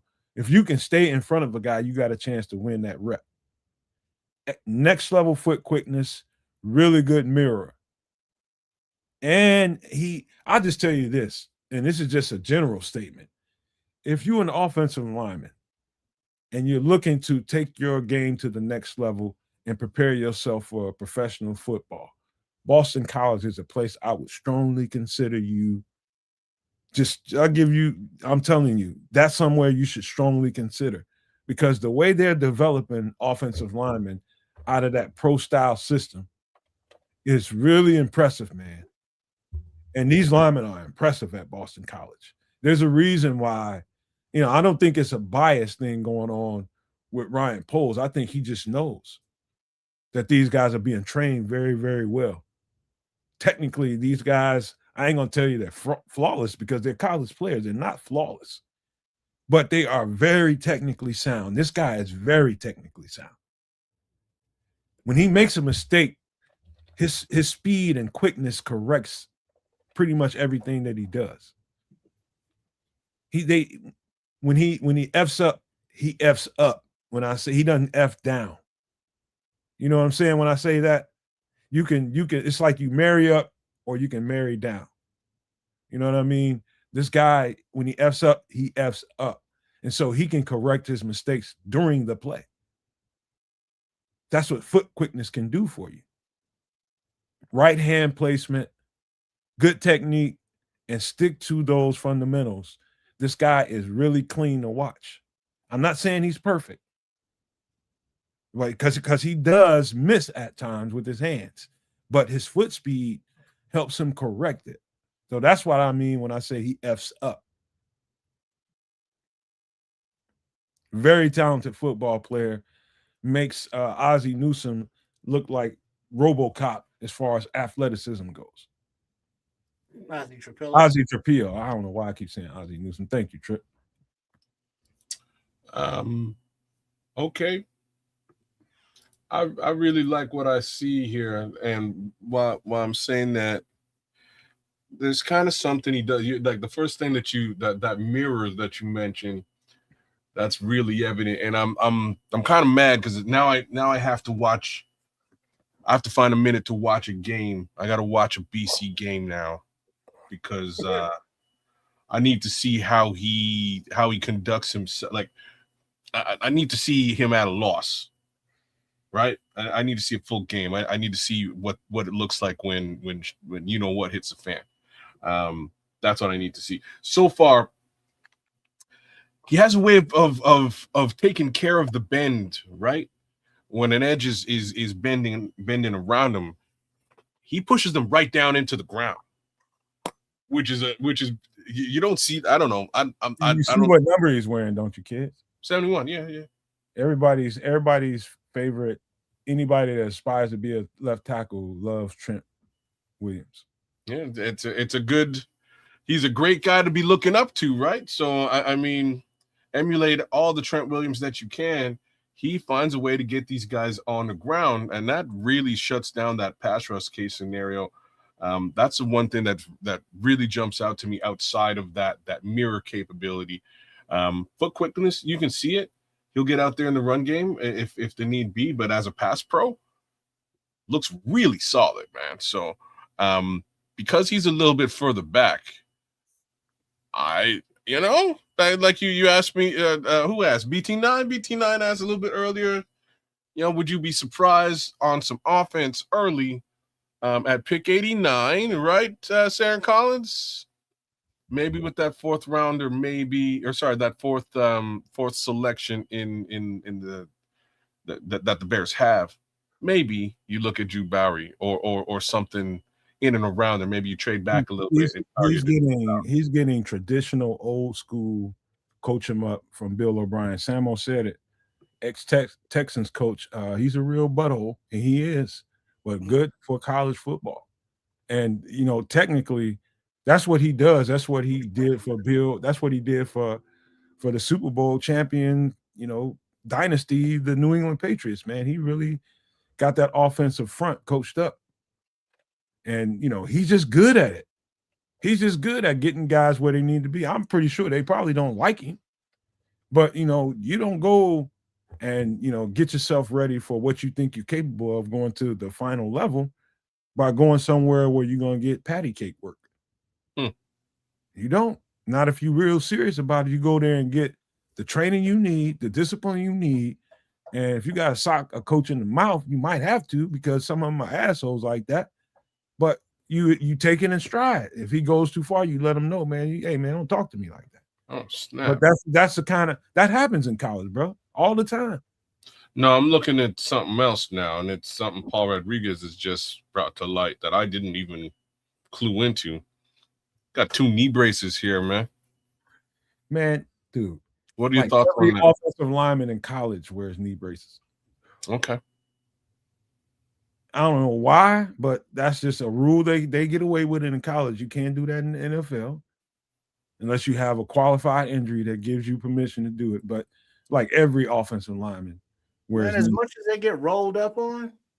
Yeah, I don't know why the NFL wouldn't have that rule, but it's what it is. That is all about safety. Yeah, every single college lineman, if you find one that don't have knee braces on, let me know. I mean, but it's not because of, let's say, injuries. Okay, that's what I'm trying to understand. They do get rolled up on quite a lot, and it's for your knee stability. Okay, if it's for stability as opposed to due to injury, no, then that's the question that I'm posing.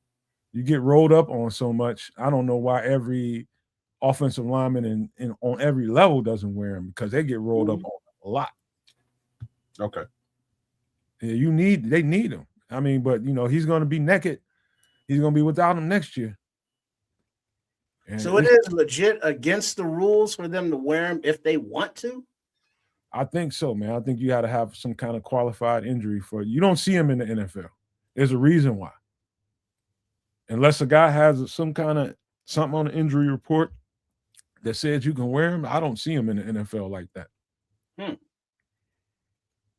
And I think they're necessary because these guys are so big and long, and they're all legs and stuff like that. And, the people running footballs behind them and people falling all around them. Why wouldn't you? He said, not necessarily for injury, Samo was saying. They're for stability, but they also restrict movement. But that's the cost of wearing them. He seems to be moving around pretty avidly. You know what I mean? Pretty agile with the braces on anyhow. So call it what you will. I know. Remember I told you about the guy from the Bahamas that we was playing with in college, big old huge 6'8", 330, 340-pound dude. I asked him about that, and he was just like, man, you know what? He said, the only thing I worry, as long as I can, in front of me, I don't worry. He said, what's going on the side of me and the back of me, he said, that's when these things help out, man, because people, plays come avalanching down on you. You don't even see it coming sometimes because you're worried about the job you have in front of you. So you can't watch the field like, per se, me playing on defense. I can avoid certain contact. He can't. He don't see what's coming behind him or to the side of him. He's just going the direction the player's supposed to be going. And you get rolled up on, and then you get, you're injury prone, man. This helps those guys. But yeah, this guy is really, really technically sound and really, really good, man. And I mean really good. Would it surprise me if the Bears drafted him at some point in this draft? Hell no. Hell no. He's a true left tackle. True blue left tackle. Not to say that he can't go over to the right and give you some reps. He's sure he can. But you're talking about one of the pure left tackles in this draft. This guy's for sure one of them. This ain't no right tackle that you're going to have to go over there and train and be a left. No, this guy knows exactly what he's doing over there. He's done some stuff on the right too, just to put that out there, but primarily left. He took over for Ozzie when Ozzie left. Did you specify, is he better at run or pass, or is he like equal at both? What's his thing? I'd say he excels a little bit more in pass pro, but he's good in the run game too. He executes very well, but if you want me to weigh one against the other, I'd say he's a better pass protector. 1,000,000% agree with you, man. Yeah, this guy's a stud, man. freakishly athletic for a guy this big and nimble as a cat. It's just weird. Every time I'm watching this cat, I start thinking about Triple R. Like, why am I constantly watching this cat's feet? Because they're just so quick. They're so quick, and it helps him mirror. That's going to keep you probably 50% ahead of the game if you have feet that quick that keeps you in the play. Because a lot of guys lose on the first or second move that an edge rusher makes, and it's over with within split seconds. He can correct his mistakes live during a play because of the foot quickness. And it saves him more times than I can count. This dude's got some elite up-level talent. I'm telling you, if they do get another offensive lineman from Boston College and it ain't him, I'm going to be pissed off. Know that. Yeah. But hey, stud. I think he's a stud left tackle in the waiting. And, I was going to say something about his anchor, but it ain't bad. It ain't bad at all. He's just so quick that that's the last thing he's going to do is have to anchor down on you. It's the last thing he's going to have to do. See, that's what it's funny you say that, because now I got to watch. That's what I got to watch. I got to watch a couple of full games of him and see what happens when he loses. How does he lose? These highlights. What's that? He hardly does. Well, I love that statement. Now, you know what I mean? Now I love that statement, but I got to see it. I got to see what it looks like when he loses. Does he have an anchor? If somebody beats him, let's just say somebody gave him an outside in, like faked him out and went inside on him and he missed it a little bit. His feet are so quick, he can correct it. And so the guy got past him. He's quick enough to get to the guy and push him to the ground before he gets to the quarterback. Mm. And so as somebody might look at that as a lost rep. No, he didn't lose. He finished that. No, I agree with you. I saw a couple of that, like a Euro step. You know what I mean? I saw a couple of those, and he uses pure speed to get that mitigated. Pure foot quickness, man. Yeah, man. I don't mind that at all, but I just want a bit more of a well-rounded take on Jude Bowery, because we know about Ryan Poles and BC, and I would be very surprised if Jude Bowery doesn't sort of wake up next week as Chicago Bear. When I first heard about his name, I thought he was a white dude, because I ain't never heard of a black dude named Jude. Hey, Jude. Like don't let me down. Like, this a black dude? That's some conversation. I just never. Have you ever met a black guy named Jude? I listen to you. I met a black Jude before. Let me begin. A black Jude before. Sorry, I had to make it better. Man, God damn, y'all killing me, man. Let's get to the next player. Kalen Black out of Indiana. Whoa. This guy is, let me just say, he does nothing in particular special, but gets the damn job done. Kalen Black is 5'10", 210 pounds, a bruiser. And the more and more important the game's got for Indiana, particularly this year, but it shows up, throughout his time there. He raises his level, and they put that ball in this cat's hands, and it's like, being honest with you, it looks like somebody might look at his tape and be like, "Oh, that's kind of what 25 for the Bears look like a little bit," but I'm gonna say a little bit more Fred Taylor-ish. It's kind of what Fred Taylor kind of looked like to me. You put the ball in his hand, he just gets it done. He's not a blazer by any means. He's not gonna just take off and run off for 70 yards on you, but he's just gonna rip you apart because of the simple fact that he's physical, tough, and he's not gonna fake it. He's going to get and see where he needs to go, and boom, he's gone. And his physicality does the rest, and determination. This guy's there's nothing really special about him other than the fact that he just gets it done consistently. I mean, you talking about all right, we in a game where we just need to run this ball and manage this game. this is particularly the kind of back that you need. Just put the game in his hands. Secure with the ball, good pass protector, decent out of the backfield. I mean, as a pass catcher, decent, but not the best. I mean, he's an average football player with above average ability to be able to tote and carry the weight. He just gets better and better as the game goes on. The more and more important the game is, again, he raises his level. This is the kind of guy that coaches are looking at this guy and recruiters are looking at this guy like, hey man, he ain't gonna wow you with his 40 time or nothing like that. They're coming back and the scouts are coming back. He ain't gonna have you jumping up and down on the table about all those kinds of measurables. But all I know is when you get the ball in his hands, this dude can put you away, and he does it consistently. Kalen Black is basically a game unaliver. It's what he does. It's what he does. You put this ball in this guy's hands enough, he's just gonna.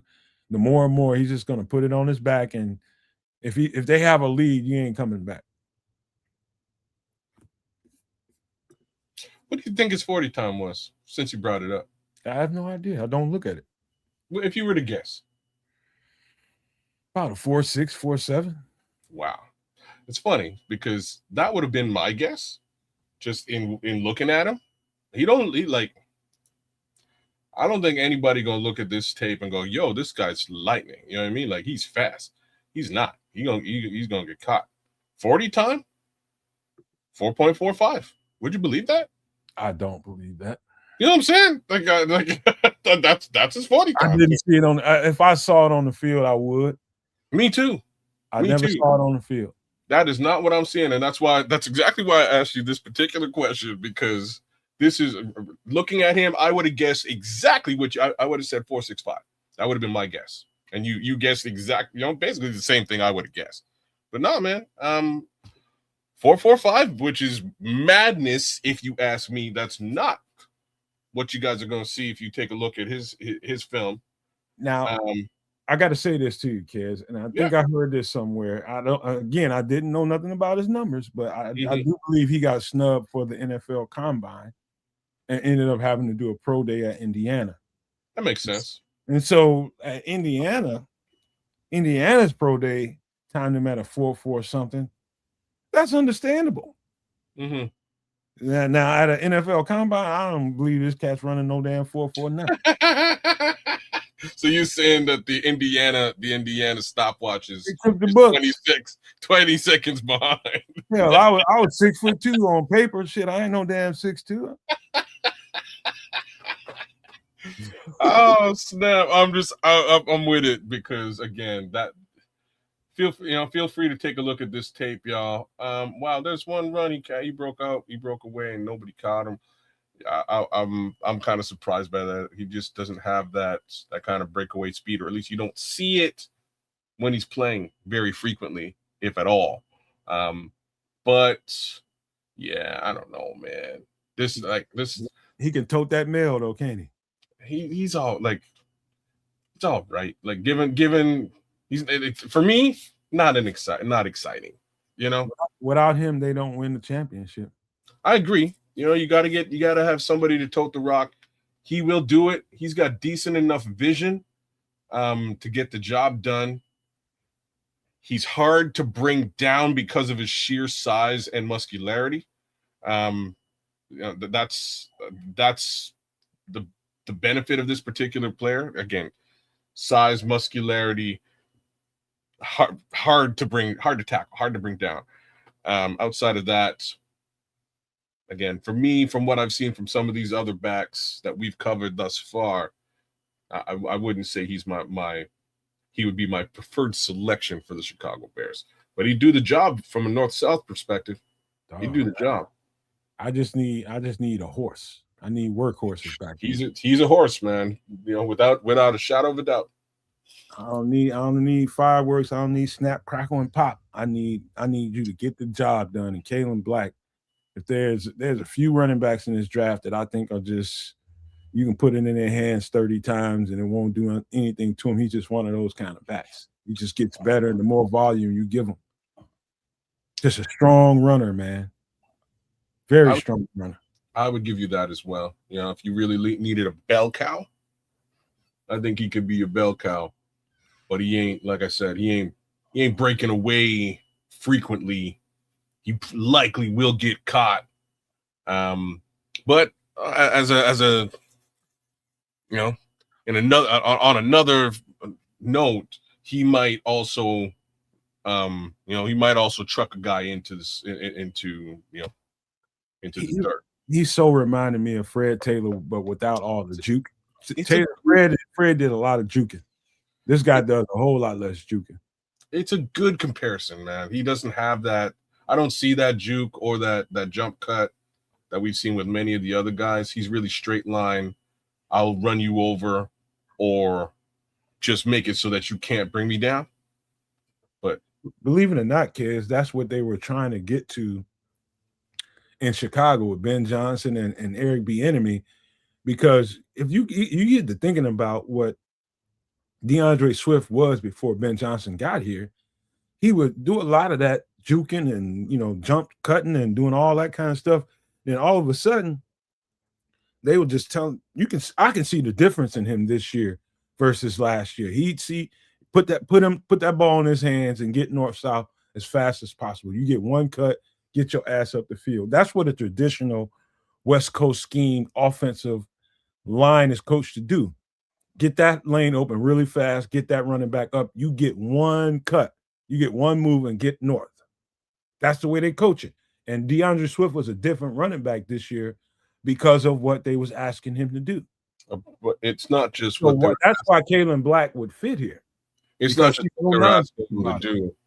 It's also what they were asking the offensive line to do. Like you could tell, a year before that he just didn't. DeAndre Swift just did not have any faith in what the offensive line was trying to do or the holes they were trying to create. This time around, I don't think he had that faith in the first couple of games, but it eventually became something that grew on DeAndre Swift, and he was able to actually, one cut and go. Yep. And you're right about that. I remember us having that conversation live on the air. Yeah, that's right. And so I do think this guy fits in a major way because he's already the kind of runner that they're looking for in the first place. Get your ass right on up the field. We don't need no BS. They're going to open up a running track for you. Get on it and run it. And that guy is perfectly suited to do it. And I don't think you have to reach for a running back like this because you don't. This guy will fall right into your lap. But that's Kalen Black out of Indiana. What is he? 5'11"? I think that's reaching. No, 5'10", 210. Great size on him. I see 5'9", 2/8. Okay. That's you don't ding him for that. 5'10", 210, in and around there. Yes, he was, Leo. He was a much more decisive runner this year because he could trust the line. Yeah, like Chris was talking about. Big time. All right. Let's get into this next guy. 27 reps, man. 27 reps on the bench for your boy back. This is C.J. Allen out of Georgia, 6'1", 235. And I watch Georgia football very closely. I watch Alabama football very closely. I watch a lot of SEC football. And let me tell you something. I haven't seen a linebacker be as close in a comparison to who Roquan was when he was there. This guy is about as close as you can get to Roquan Smith. This dude is a general. C.J. Allen is a general. He guides, he points, he puts people in place. He's a true middle linebacker. Okay. I was just true middle linebacker. He really he's the coach of that defense, and he puts people in places that probably ain't even his football intelligence is pretty high. Pretty doggone high. And you can see it through everybody else's play around him. You can tell that people trusted him. If he made a call at the last moment, they're going to march to the beat of his drum. They trust him. He's a general. He makes them right. You know what I mean? If you got to listen to a linebacker at the last second tell you, hey, come up here. You got to be able to trust the fact that he's pulling you away from what you've been designed to go. And you got to just roll with that. The coaches trust him. It's about can you. And this guy is a general, bro. He's always around the ball. And when I tell you Triple R and kids, when he sees it, the elite closing speed that CJ Allen has to make a play on the ball, I mean, he's a flash. He sees it. Oh, they throwing it out in the flat. It's over with. It's over with. This guy is an elite linebacker, and he's going to be an elite linebacker on the next level too. Some might argue, okay, 6'1" is a little short for a middle linebacker. Not for him. His athleticism will make up for that. His instincts make up for that. Always making the right play, always in the right space, and cerebral as hell. And you need that to be the quarterback of your defense. And not only that, you need the trust of the people around you. And so obviously, you draft a guy like CJ Allen, first thing you're going to do is just overwhelm him with information, overwhelm him with situations, and see if he can, step his level up. And let's see how much he can take on in a training camp. Let's see if we can trust him, put him out there and have 10 other players kind of listen to what he's doing out there. This guy's got it all. This is Roquan, what Roquan looked like in college.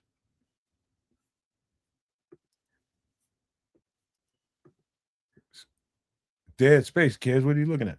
I'm looking at CJ Allen. I kind of like what I see. I'm just worried. I'm more worried about where he lines up in the draft for us. He lines up at let me look here. Where are you, buddy? Well, let's talk about his attributes, and we'll talk about his draft, where we might draft him. What are you seeing? What do you like?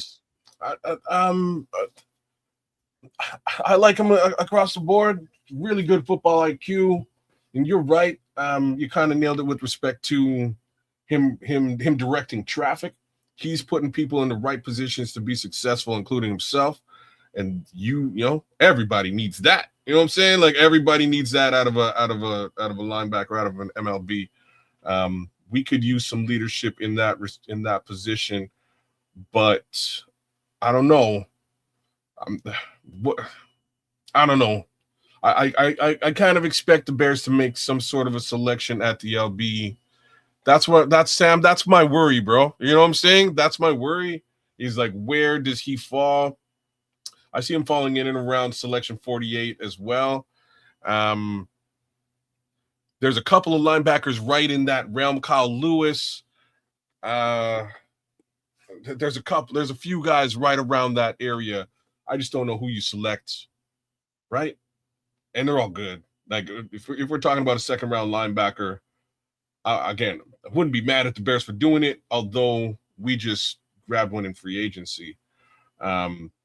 We also have a couple of hurt ones, so I think the requirement is there. Long and the short of it is, I like this player as well. Like CJ Allen is nice with it. I think if we focus him as our MLB, that would be a very interesting selection. That's my thoughts. I'm just worried about where he is and whether he would be around for the Bears at pick 57 or what have you. Definitely not at 25. I don't know. I have a feeling this player is coveted. So what I'm looking at is a guy, and again, I don't care where he's drafted at, but I'm here talking about his attributes. Yeah. And I'm just telling you, while I'm watching this guy play, the head movement, the head on the swivel, making sure everything is set, making sure everybody's got right placement, everybody's there to be able to take right angles. He's making sure that pre-snap, and it's all happening really, really fast. He understands the design of the defense, the one that's getting caught in the huddle, and he understands what he has to do pre-snap very, very well. I mean, cerebral is, he's got a high football IQ. He's gonna, he can't control what happens over top of him, behind him, and on the safety level, but what's in his vicinity, he does a really, really good job of making sure everything is right at assimilation. You got to make sure you're here. The player's going to come here when he sees his formation. Hey, get right here, man, because if they try that screen, you're going to be able to, it's just, I see all kinds of FBI when I'm watching this guy play. Yeah. You saw that with Roquan as well. And that continues to this day. Roquan's still really, really high football intelligence. This is about as close as I've seen to what Roquan brought to the table since Roquan Smith. That's his comp right now. It's Roquan Smith. And you see, it's like looking at Roquan play. This guy is tough, man. Physical as all hell. Cerebral as all hell. Plays just as well in space as he does close to the ball. Really can't knock him. I don't have a knock for him. I don't. At times, if I wanted to find something, and I only seen this maybe once or twice, he might scream after the ball a little too hard and overrun it once in a while, and that's good for any football player. Any football player is good for, I see it, and I'm finna beeline and scream towards it and get it, and you overrun it because somebody gave you a little sidestep or a little juke here and there. You see stuff like that. And that's rare for him, man, because he'll break down right there in front of you and make sure he brings you to the ground. Intelligence. Not so overwhelmingly, over the moon about getting that big hit on someone. Knowing the moment, get him on the ground. I can't get the hit right now. Break down, get him on the ground. A lot of football players, they just so worried about making that big shot on somebody that they go for that 100% instead of, all right, let me take 20% off this thing and make sure I get this guy on the ground. He's got that kind of football intelligence. Linebackers ain't usually that smart.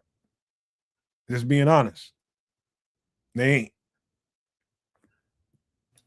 Yeah, chat's giving you some real good questions. Go ahead and put one up.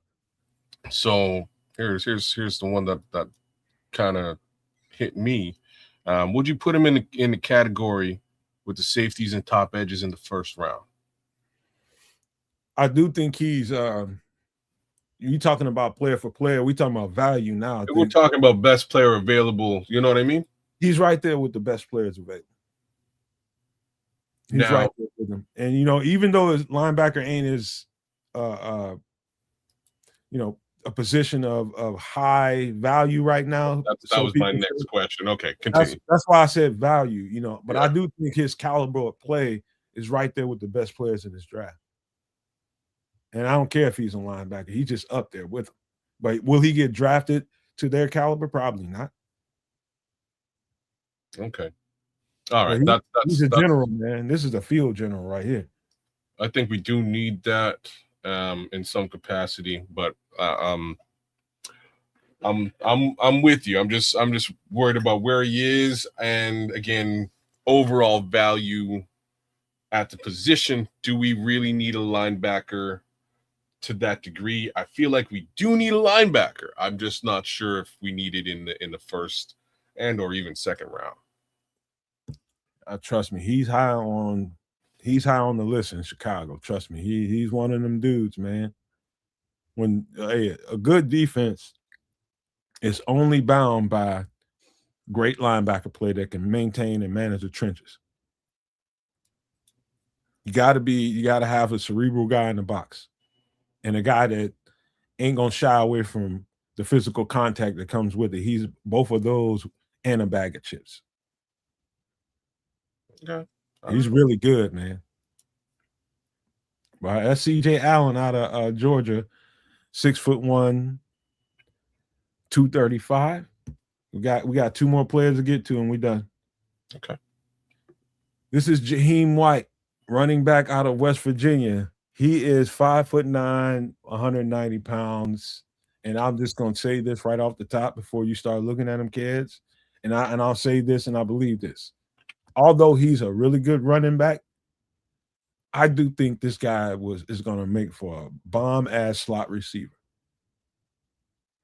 Because this guy, he's a weapon, is what he is, an electric weapon. West Virginia needed him to play, I guess enough significant reps at running back that they use him a lot out of the backfield running the ball. But this guy completely just ripped defenses apart with his receiving ability. I'd say he's a better receiver than he is a running back, and I'm not slighting him as a running back because I think he's a good running back. Kind of a gadget type of running back. He's going to be on the next level, but still good running back altogether. But I do think his ability to catch the ball out of the backfield is going to be very enticing to, say, coach like a Ben Johnson that might want to put this guy on the team. And because he has some ability out of the backfield, but no, we're going to use him as a multiplier. Use him to really rip up your defense. I can see a guy like Jaheim White coming and being a part of what we do. Because, I'm telling you, out of the backfield, God forbid a linebacker or a bigger, strong safety gets on this guy. It's curtains. It's absolute curtains. He's a good route runner. Damn near great for a running back. This guy can be a weapon. Don't know if he's going to get drafted. Don't give me that. He's projected to go here. I don't give a shit. I'm just talking about the attributes. Weaponizing your offense. This guy is another little piece of lightning in a bottle. What you looking at? Looking at Jaheim White. He kind of looks like a poor man's. Okay, I'm just talking about pass catching and slot case scenario. He looked like a poor man's Khalif Raymond. It's probably the comparison that I would make. He's fast. He's a little guy. He's just a kind of a ball of lightning. It's all right. I've no clue where he winds up in the NFL draft. I actually couldn't find him, which is odd. Probably a UDFA if that's really what he is. But he's the type of guy that I could see Ben Johnson. I see what you're saying. Khalif Raymond started somewhere. He certainly did, right? I could see Ben Johnson utilizing a guy like this in the slot. Just like I totally hear where you're coming from. Would you agree that he looks like a better receiver than a running back? And his running back reps it looks good, but I think he's a better weapon out of the backfield in the passing game. I think again, the slot is the ideal position as opposed to the he's a decent back. You know what I mean? He's decent, but I would put him in the slot because then you could run him on reverse, on jet sweep, and you're going to get a little bit out of him in that gadget capacity. But he's just small and sudden enough to be dangerous in the slot. Well, one thing I can tell y'all is if you happen to see Jaheim White end up somehow, whether drafted or undrafted, in the Chicago Bears uniform, remember you heard that shit here. Yeah. He's a solid running back. I think he'll be a good special teamer, in the return game. And I do think you don't have to really classify him as a running back. You can have him as a running back, but use him totally as a slot receiver. Just motion him out and just let him rip.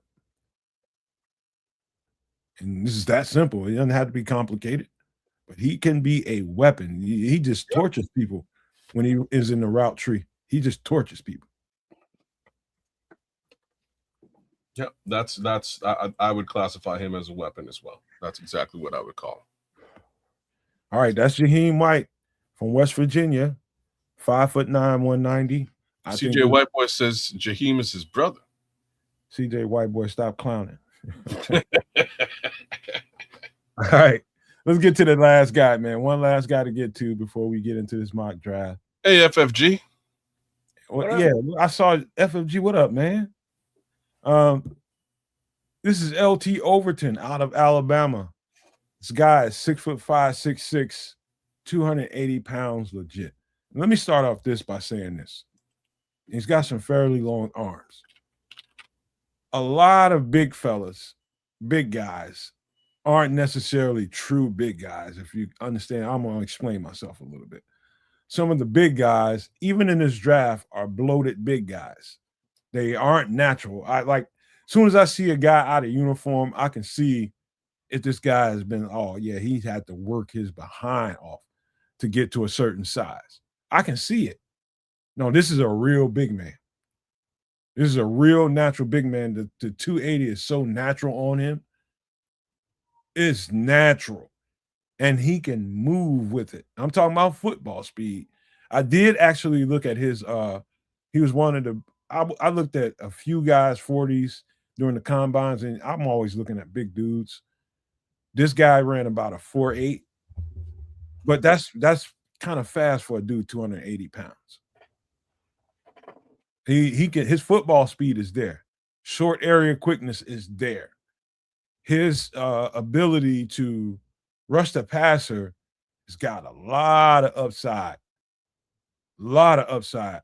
When he comes to play, he comes to play. This guy is definitely a Dennis Allen. We talk about this all the time, a tweener. He's in between defensive end and defensive tackle. These are the guys that Dennis Allen likes. He's a high-end talent. And you won't have to reach to grab a guy like him. I know the first thing on your mind, you say about 6'6", 280 pounds, people are going to start thinking about Dial. Well, Dial is the blueprint. So LT Overton, he's got it. He's got one of the things I like about him is his power is overwhelming for a lot of D tackles because he goes from speed to power really, really fast, and he gets on somebody. And once that surge is going, he ain't stopping him. Only thing stopping him is him. He's extremely powerful. Pretty good edge setter. They're going to demand more and more out of him in Chicago if they draft him. But he's used to having his fingers in the dirt. This is going to be more up his alley playing in this system here than what he's playing in Alabama. They ask different things from a 3-4 edge rusher in Alabama. But this guy's got it. He's got all the tools and the traits that a Dennis Allen would like. He is probably, if I had to guess, he's in that top 5 to 7 guys of edge rushers on Dennis Allen's board. What are you thinking there, kids? I see you thinking. Yeah. He's okay. You know what I mean? He's like, for the size, he'll set the edge. He does a great job. He does a great job of block shedding, getting off those blocks and getting into the run game. I'm going to say pretty dangerous in the run game, man. He does a lot of his impression is felt in that run game for sure. Rushing the passer, he adds a fair amount of pressure. He's got a decent swim move. What else did I see? Like, speed is exactly what you described. It's like what you're going to get out of a guy who's 280 pounds. He's a little bit faster than that, though, just a little bit. I don't know. I don't mind Overton. Personally, I would be looking for a DE who's a fair amount lighter. That's just me. But what you're saying to me is, again, if we're talking about DA likes him a little bit on the heavier side, so they can do, both that DT work as well as work on the edge. So I kind of get that, and that's part of the reason why I like Mesidor as much as I do. But you know, it's all a question of speed then to me, and I'd like my guy to be a little bit faster, you know? Because I think you're at that point where a lot of the fan base is at, where they see all these really fast and just quick and just really disruptive edge rushers that are lighter and getting to the quarterback faster, and that's just where their mind is like, hey, we need to draft this guy, instead of seeing exactly what the team is telling you, and accepting that. It's a level of acceptance. Wow. I understand what they're trying to do, 110% what they're trying to do, and that's why I wouldn't even be sitting here talking about LT Overton if I didn't know for a fact that this is the kind of guy they covered. So, couple of things to say. An initial question is, did that, like to quote Dr. Phil, how's that working for you? Like, did that work last season? And I'm gonna say it didn't. Mind you, kid got hurt for the better part of the season, so maybe we just throw that out the window. I don't know. Did it work in New Orleans? Yeah, it did work in New Orleans, right? So there's another way of looking at it if that's where you're going. I'm gonna throw this at you as a counter, kids. Mm-hmm. How good was your interior pass rush? The answer is actually the exact same thing I just said. The guys who are going to handle the interior pass rush were hurt for the better part of the season. So, you know what I mean? It's kind of a similar statement. So again, we'll see what this all shakes out at. I'm just like the other aspect to LT Overton that that doesn't come to light at all, and I would be remiss if it ever did, is you're just not going to see this guy in coverage. You know what I mean? Like I haven't seen a single snap where he's in coverage. It's very doubtful. They'll drop his big ass back if they need to. I haven't seen it yet. No, you won't see it. I'm not going to say he's never done it. They're too busy, kicking him in, kicking him out. He played both D tackle and edge rusher at Alabama, which is why we're having this conversation now. He has the experience of, because a lot of draft prospectors are okay, is he an edge rusher or is he a D tackle at that size? No, he's an edge rusher that has a multiplicity to him. And that's going to attract a guy like Dennis Allen to come sniffing around. Yeah, different type of multiplicity than the edge we looked at a little bit earlier on, but I agree with you. Right? That's part of my thinking for Dennis Allen and the Chicago Bears with Mesidor. Again, it's very, very similar. Can you do both? In this case, this guy can, and he's just a little bit larger, but he ain't, with that size, he ain't slow, right? He's not slow. He's just a little bit slower. Best way to put it. One of the things about watching Dennis Allen's defense, again, I will remind people, that guy put Tom Brady in retirement. It was Dennis Allen. That defense frustrated him so bad that he retired. He could have no answers for them because they got off the ball so fast, and you couldn't tell the difference between an edge rusher or a defensive end. You just couldn't, because they were all just getting off the ball, and they're in there and after him in about 1.5 seconds. Next thing you know, he's trying to run with his stiff ass. He can't go nowhere. And the size was overwhelming. The speed was overwhelming. And this dude has ability to get off the ball really fast for a guy his size. That's another thing that's noteworthy about LT Overton. He can get off the ball really fast for a dude his size. That's attractive to a defensive coordinator like Dennis Allen. And I'm telling you, as ridiculous as it might look with people that watch stats, oh, he doesn't get any sacks in. Man, I don't know how long I have to say this. That's probably the most bloated stat in the game of football. So, and to that effect, I agree with you. It's not sacks that we need per se. It'd be great to have them. It's just it's hurries and pressure. Like, you need to be back there. You need to be disruptive. You need to be wreaking havoc. And I did not see enough of that last season. I did see much more of it last season than I saw the previous season. But again, more is better. Yeah. The more sacks you make, the more millions you're gonna make. So, yeah, It's There's that too. it's going to make money, but I'm just talking about in the overall construct of a football game. It's more about can you alter the play a little bit? Can you get back there fast enough to make them change what they were doing? And if you get the sack, great. That's going to get you some more money when it comes time for you to go talk to your agent.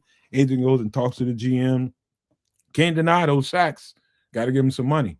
But I'm just talking about overall impact on the game. It's about speed, it's about quickness, and how fast can you get there and alter what the quarterback is doing. It might be just simply the altering of the trajectory of the throw that doesn't get counted in the stat box. No, and These are the things.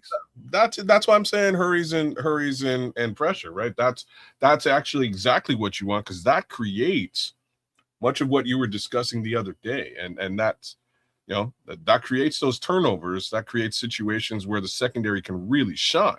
Mm-hmm. That's why I was saying, when you were asking me, if we have a fast secondary, is that not better than really having a fast D line?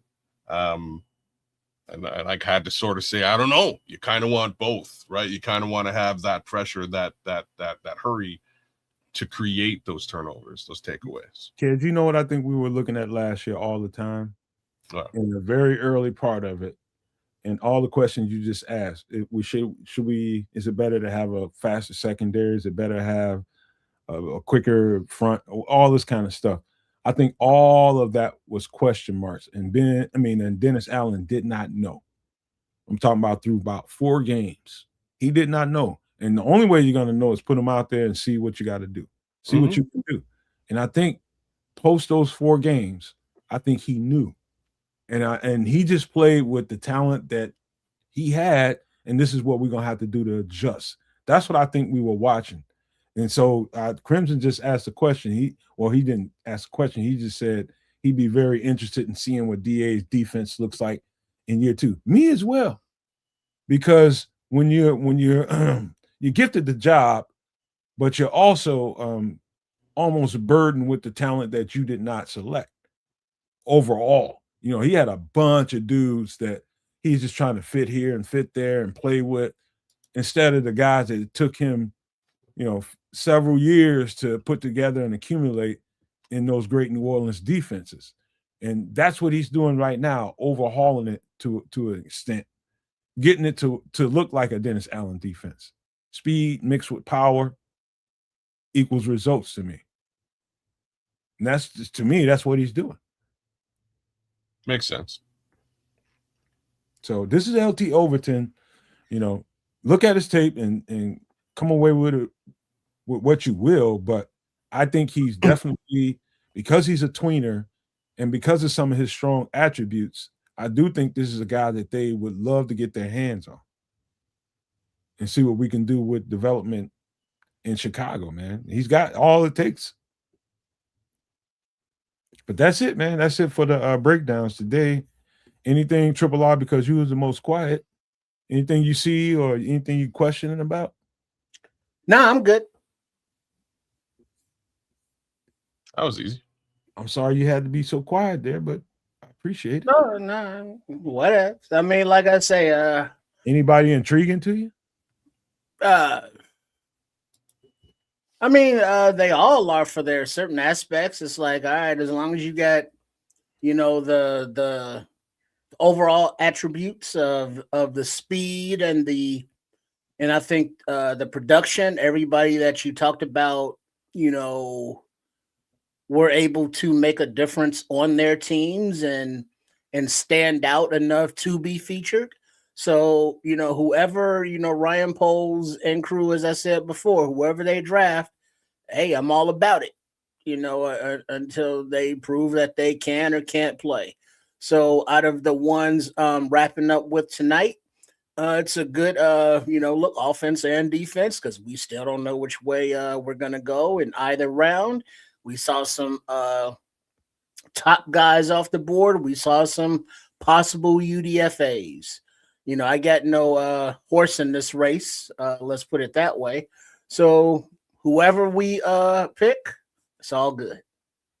Ask me a question, Trip. Ask me who I think is the most impressive out of the guys that we just broke down here.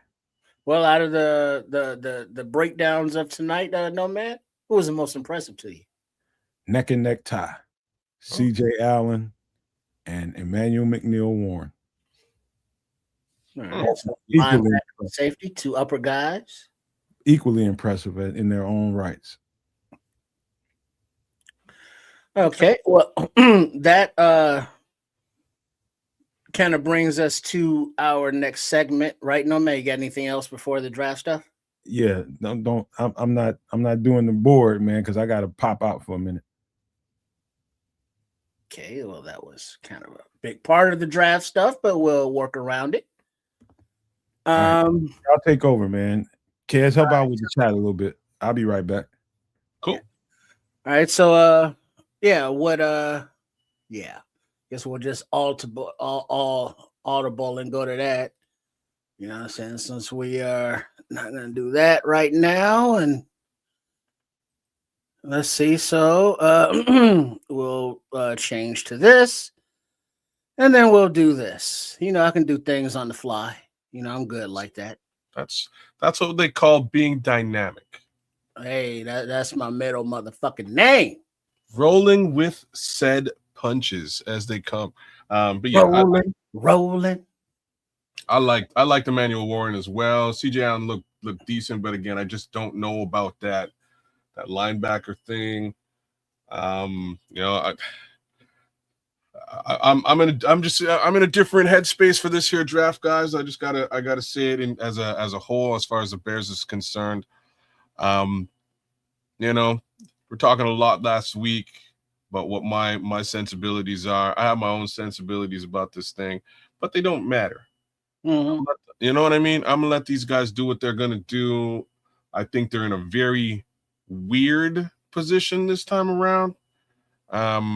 So I'm just gonna let these guys make the selections they're gonna make, because after this draft is done, there's still a lot of empty spots on this roster they're gonna have to fill to sort of get into training camp, etc. Under normal pretenses. You wind up with about 90 people on the roster and then whittle your way back down to 52, 53. They're nowhere near that. I think after this draft, I think they're probably still shy about 20 seats, right? 20 heads. Yeah, 20 empty roster spots as it stands today. There you go. So there's going to be a bunch of guys they've got to bring onto this team to round this all out. I expect a lot of them to come through UDFA. I think we're going to really favorite players in the draft from Big Sam. Y'all done know who mine are, right? So you came in just a little late, Sam. For me, most definitely Akeem Mesidor with clear and obvious bias. Akeem is from my hometown. I know the kid personally. Right. So that's bias. But I love what he could do for this team as well in on the exterior as an edge rusher, as well as interior as a 3-tech DT. Next up, I like Dylan Thieneman / Emmanuel McMorneal. Those are like, from a safety position perspective, those are the two guys I would be interested in there. They're guys that they can likely get their hands on. If one is gone, you aim for the other. DT, there's a couple of different DTs that I like in this draft. Kid, not the whole damn draft, for fuck's sake. I'm just saying there's a couple I like, but it would be Proctor and it would be it's probably Landon Robinson. I would try to aim for both of those guys a little bit later in the draft as opposed to at the top. All right, can we start now? We can. Peter Woods. What's a trade offer look like? All right, so the draft has already started, and we're on the board already. Mm-hmm. The trade offers are from the Kitties for pick number 25. They are swapping 50, giving up 118, a 2027 second, and a third. The second trade offer out of the 3. There we go. That's more. For picks 25 and 129. No. The Baltimore Ravens are offering 45, 80, and a 27 second and third. And the third offer is from the Colts for pick number 25 for picks 47, 78, a 27 second, and a fourth. This Colts looks much better than all the other things. But let's just look at the board here first, because I see some interesting players. So all right, on the board you get we're here at what are we at 25. The next pick is 57. And you got the Sadiq tight end, Woods defensive tackle, Mesidor edge, Miller offensive tackle, Ian Cantor offensive tackle, and so forth and so on at the top of the board. All right, kids, so now you doing this mock, kids, or is this... You know what? I'm gonna throw it over to my boy Cornelius Squalls, man. I was just like, he's asking in the chat right now, whose mock is this? Cornelius, would you like to run this mock as a number 2 no maniac, man?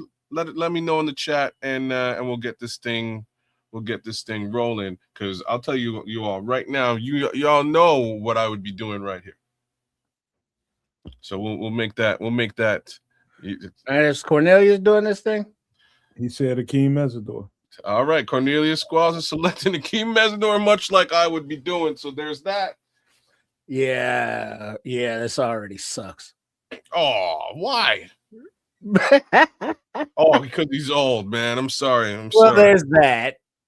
I'm sorry. But you'll have a pass rush, brother. That man geriatric already. In Triple R's world, yes. Yeah, your first round pick pushing 26. Yeah. That's all right. We only need him for 4 years. Okay, but you want to take the North and not give it back. You're gonna need some longevity out of your pick. We need to re-sign him, and we'll keep him for 10 years. All right, so 40. Okay, cool. So right now we're on the board at pick number 57, and after that is 60. We've gotten an edge off the so far, and top of the board, Halsey at safety, Stooks at cornerback, Hill linebacker, Rutledge guard, Smith safety, and so forth and so on. What are you thinking there, Corny? Yeah, what do you think, Cornelius? No trade offers are here. Yeah, that's unfortunate, but we got a couple other areas where maybe we can get a couple. He wants to see safeties and CBs. You want trade hand Stooks if you're talking cornerback. All right, cornerback, you got Stooks, Keontae Scott, possible safety. Julian Neal, Willie III, Igam Bunsen, Muhammad. Safety, top of the board, AJ Halsey, Genesis Smith, Kamari Ramsey, Jason Kilgore, Bud Clark. Key Whatley and Wheatley and Lewis Moore. Halsey, it is. Boom. AJ Halsey is selected. Now we do have some 2 trade offers here at pick number 60. For pick number 60 and a 4th rounder, the Raiders are offering picks number 67 and 102 for a 109 value compared to 103. And the second trade offer is a 106 value compared to 93 for pick number 60.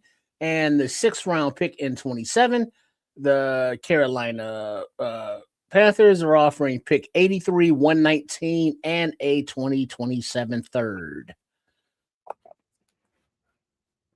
Top of the board to you of all. You're looking at Rutledge, Smith, Banks, Sam Hecht, Oscar Delp, Scott, and so forth and so on. I bet you $5 he's going to say Mike Washington. Show me running backs. He's already headed down that road. All right. Offense, running back. Mike Washington, top of the board, ahead of Jadarian Price, Emmett Johnson, Jonah Coleman, Katron Allen, and so forth, so on. Let me see them trades one more time while he's thinking about these backs. to go from 60 back to 67 and pick up 102 to give up a fourth next year, or to give up 60 and a sixth next year to go back to 83 and pick up 119 and a third. Corny Squalls has selected Mike Washington, my brother. Somebody owe me $5. I can smell it coming too, because I would probably do it. Except I would have taken that trade and hope to God he was still on the board. Well, we are finishing up the third round, and right now our next pick is at number 89, then 129 after it. So as we are on the board, the trade offers are 2.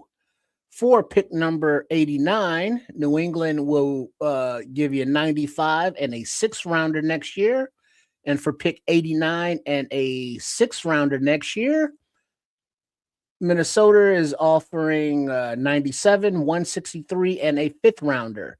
56-point value compared to 51 offered value. And the New England offer is less at 45 compared to 46. Top of the board, Connor Liu, guard, edge of Joseph's. Hey, there's the center, Parker Brailsford, Bryce Lance, Jonah Coleman, Zachariah Branch, who cannot tell the officer, no, sir, I will go home now, sir. You gave him attitude. Now he got to pay $39 plus however many millions his draft position is going to cost him. Let's see. Cornerbacks are there. What do you want to see there, Corny? Yeah, let us know, Cornelius. At the same time, if it was me, I would probably take that trade back. And I hate to even consider it, but I'd probably take the Vikings trade.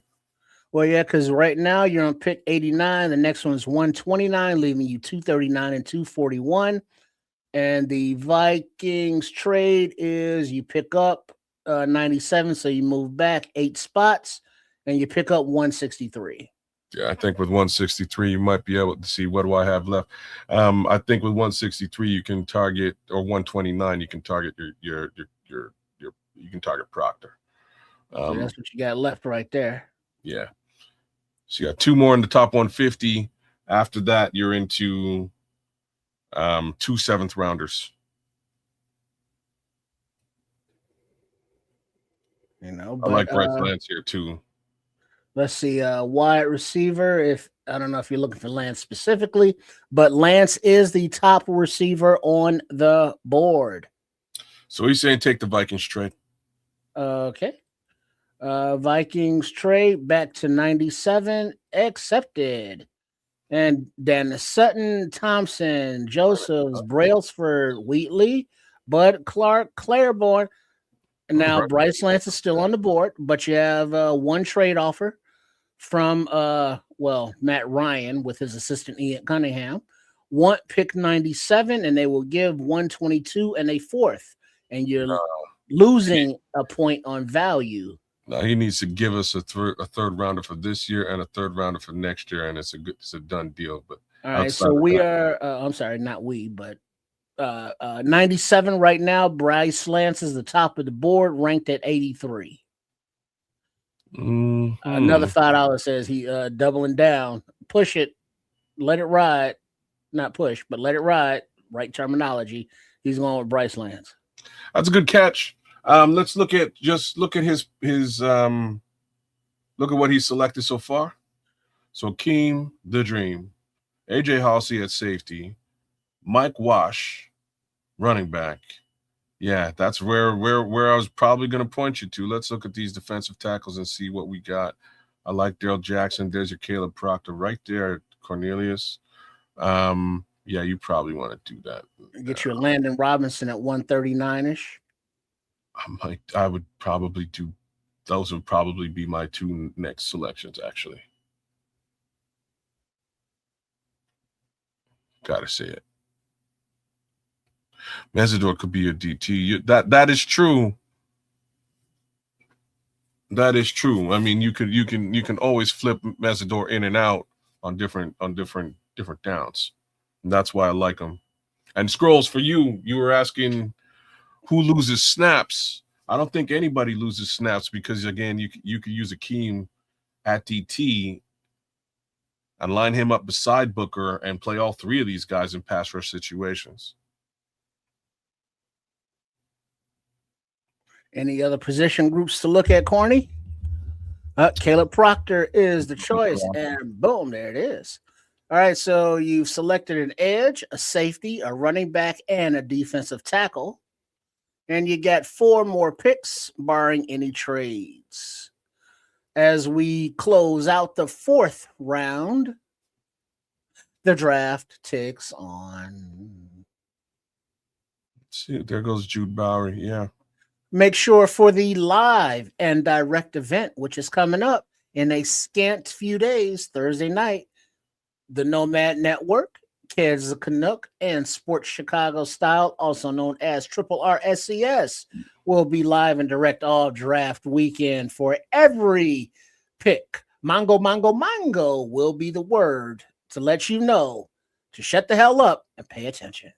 Now, back on the clock here at pick number, excuse me, in the 4th round, pick number 163, you have an offer from the Titans for pick 129. They will give up 142 and 184, 20 value compared to 19. Top of the board, number 92, tight end, Jolly, Tristan Lee, Lewis, Moore. Position group. Get centers here, Trip, but you say centers? Yeah. Centers, offensive, OC. All right, top of the board, 157, and your next pick is 163. 4 picks remaining. Slaughter, Mario, not Mario Lemieux. He wants to take the trade, Trip. I think he's a brilliant man. Look at that trade. He's gonna look at that trade again.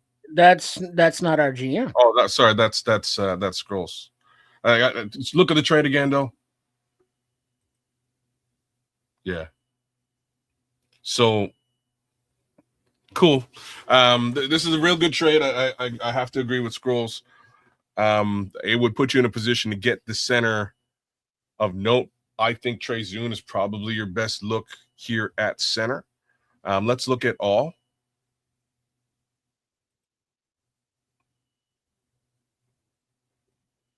Any other? Oh, snap. Scroll. We're at 129 right now. Ooh, snap. Kyle Lewis is right there. Harold Perkins is right there. There's some linebacker love that you could get into right now that I didn't really think about. You still have 63. Scroll back up for me, Trip. Now scroll down real slow. Kyle Lewis at 122. Harold Perkins at 132. Damn. Yeah. I don't know what you want to do here, Cornelius. What are you thinking, man? Because, like I say, there's some linebackers here. Deshaun Stribling's a little bit in and around this area. You could take that trade and get 2 more selections, which wouldn't put you in a crazy area. One last question. Go back to look at Landon Robinson, and you could, actually, Patrick ain't wrong. Look at cornerbacks. He's saying look at linebackers. He likes the linebackers. What do you think, Nomad? Kyle Lewis or Harold Perkins here? I like them both, man. It's a no-brainer for me. It's always going to be Kyle Lewis. Yeah. Okay. Whoa. Did we looked at Lander Barton as well, right? We didn't do a breakdown. We talked about him. I like Lander Barton, man. I actually do. He's a little bit further back, but I wouldn't be getting him. I would take the trade if we're talking Lander Barton. Lander Barton's big boy. What do you think, Corny? So you got a couple Kyle Lewis. He Was that said Kyle he's Lewis? Corny saying Kyle Lewis. Kyle Lewis. Boom, there you go. All right. So Kyle Lewis is selected. Next pick is 163 as we are entering the 5th round now. Need more picks, he says. Well, There goes Landon Robinson. Getting a little late for that now. Yeah. Yeah, I doubt we'll get another trade. Ah, man, we missed out on Trey Zoom. The same Pokemon. Gotta have them all. All right, on the clock. Next pick is you're at 163 now. The next 2 picks are 239 and 241. On all, top of the board is 151 at Jay-Sean Barham, Edge, and then Truce, Hudson, and so forth, so on. King and Trust ain't terrible. Let's see. True Pilgrim loves the pre-sock kid. I think we just missed him, didn't we? Did Ephesians get drafted? Oh, go look at corner. Blue Horseshoe loves, and he's gone. He must have just went. There he is. Fuck, he went to the Packers. Of all things. Blue Horseshoe does not love Ephesians Price. Not anymore. No. Dejon Stribling, if he's still there, that's offense. Look at the wide receiver. That's a great look. Wide receivers, Hudson, Eli, the Swiss Army knife, Rivers, Brentson. Don't see no Stribling. No, Stribling must have just gone too.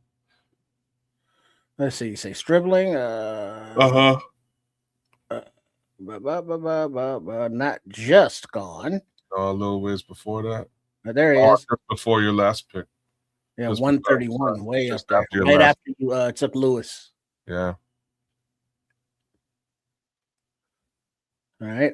Any position group? Wallace or Caldwell, says True Pilgrim. Stribling is not there, so you asked out on that one.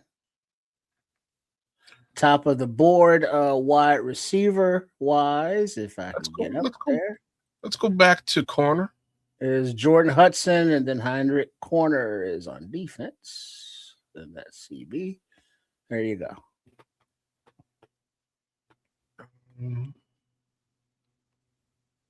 Hey, by the way, guys, don't worry about if you don't get some of your picks right now. We're going to go crazy on Wednesday with the Bears. It's just going to turn it into a Bears extravaganza right before the draft. Centers. Okay. Yeah. Offense and OC. Lemieux, not Monsieur Mario. Monsieur Lemieux. Brockmeyer. The Pink Panther. Pat Coogan.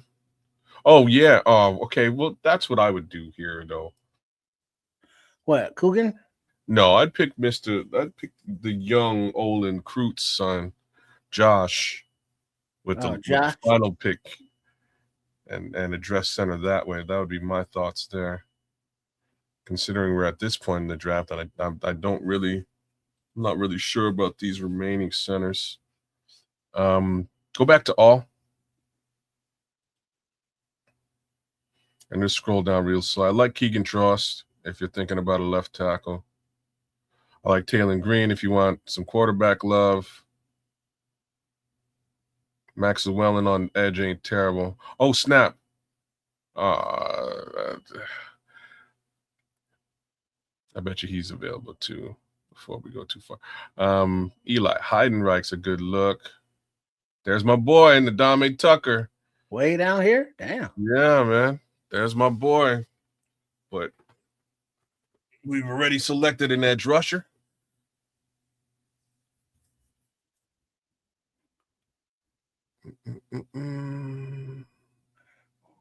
Where you at, Corny? Dante Corleone. He's saying offensive tackle. Offense and OT. Keegan Troost on down. Diego Pons. Yeah, I'd be looking at.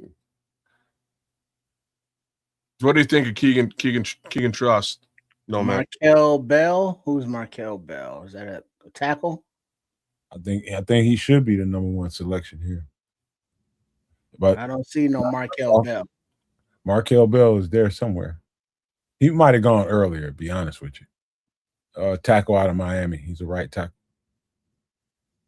You like Keegan Trust? There he is right there. Oh, he's down there. He got taken he's by, right there. He already went. Yeah, he got taken at 157 by Detroit. So that's a no on Bell. Heinrich is a Swiss Army knife. He is.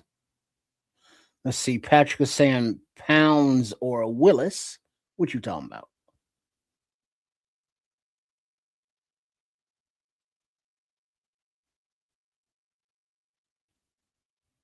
Why are we so far down?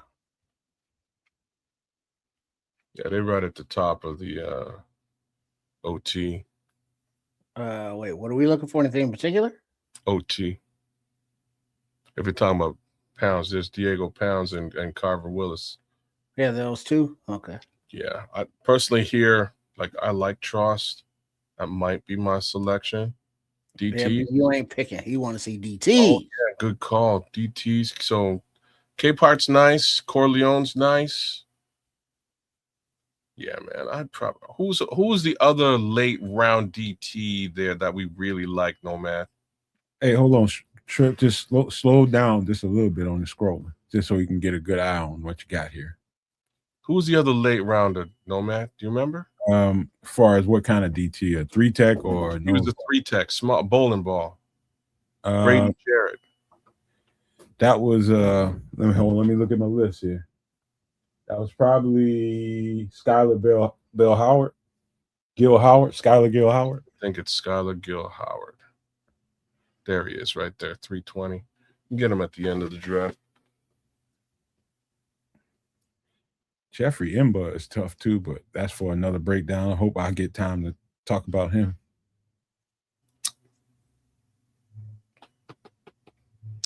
He says Albert Regis or Gums. Gums is a edge, no?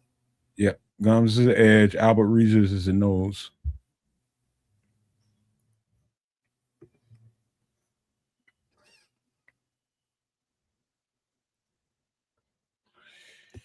You can't go wrong here. Some good players on the defensive line here for sure. Really good. They got the Godfather there. Yeah. There's Albert Regis there at DT. And again, you could probably get him at 231. So my suggestions here, go right back up to the top there, Trips. Either DeMonte Capehart or the Godfather at DT, if that's what you're thinking. Trust at OT, if that's what you're thinking. Edge, I would go Ndame Tucker here. Anybody else jump out to me? Oh, and Eli Heidenreich, if you're looking for somebody you could use as a DeMonte Capehart, there's your selection. Boom.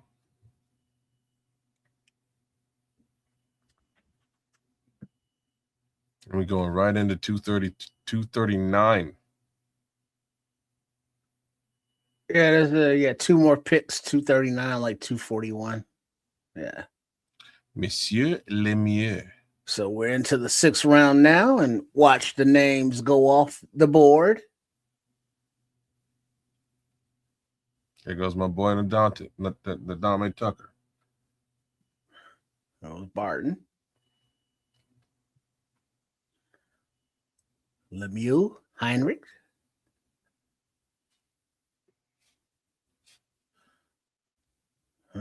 Names are ticking. A lot of talent going. It's all good, though.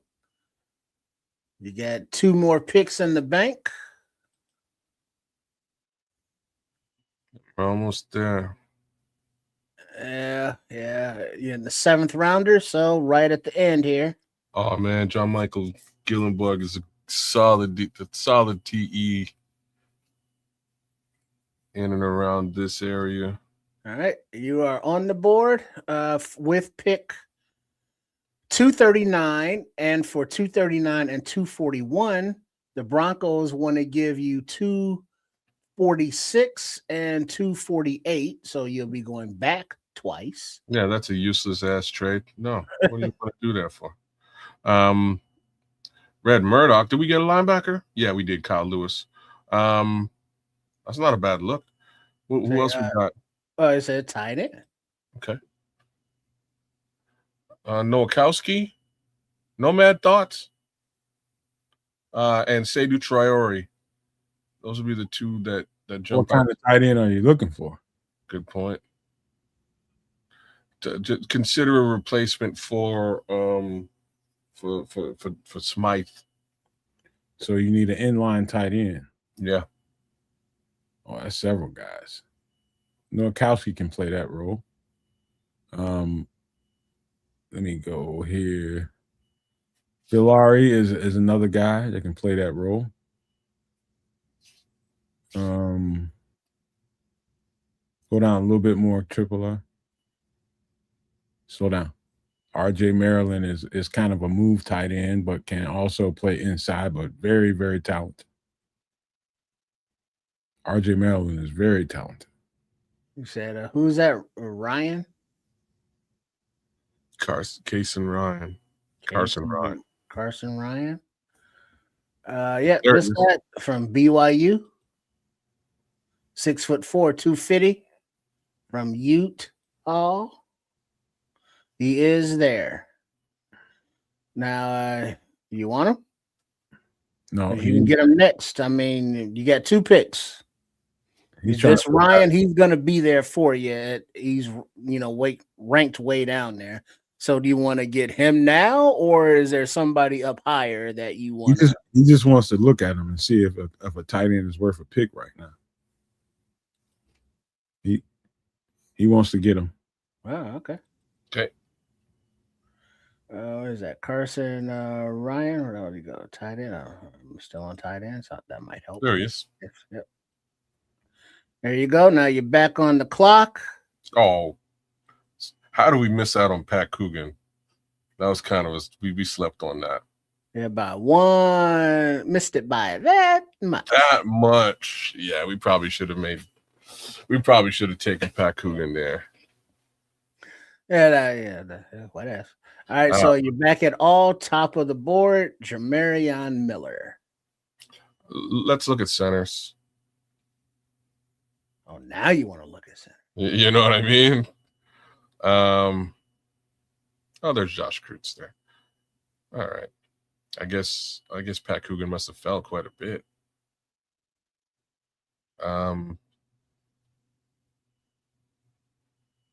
He wants to see linebackers. Red Murdoch would be the first name to jump out. What else we got at linebacker? Justin Jefferson would be another one.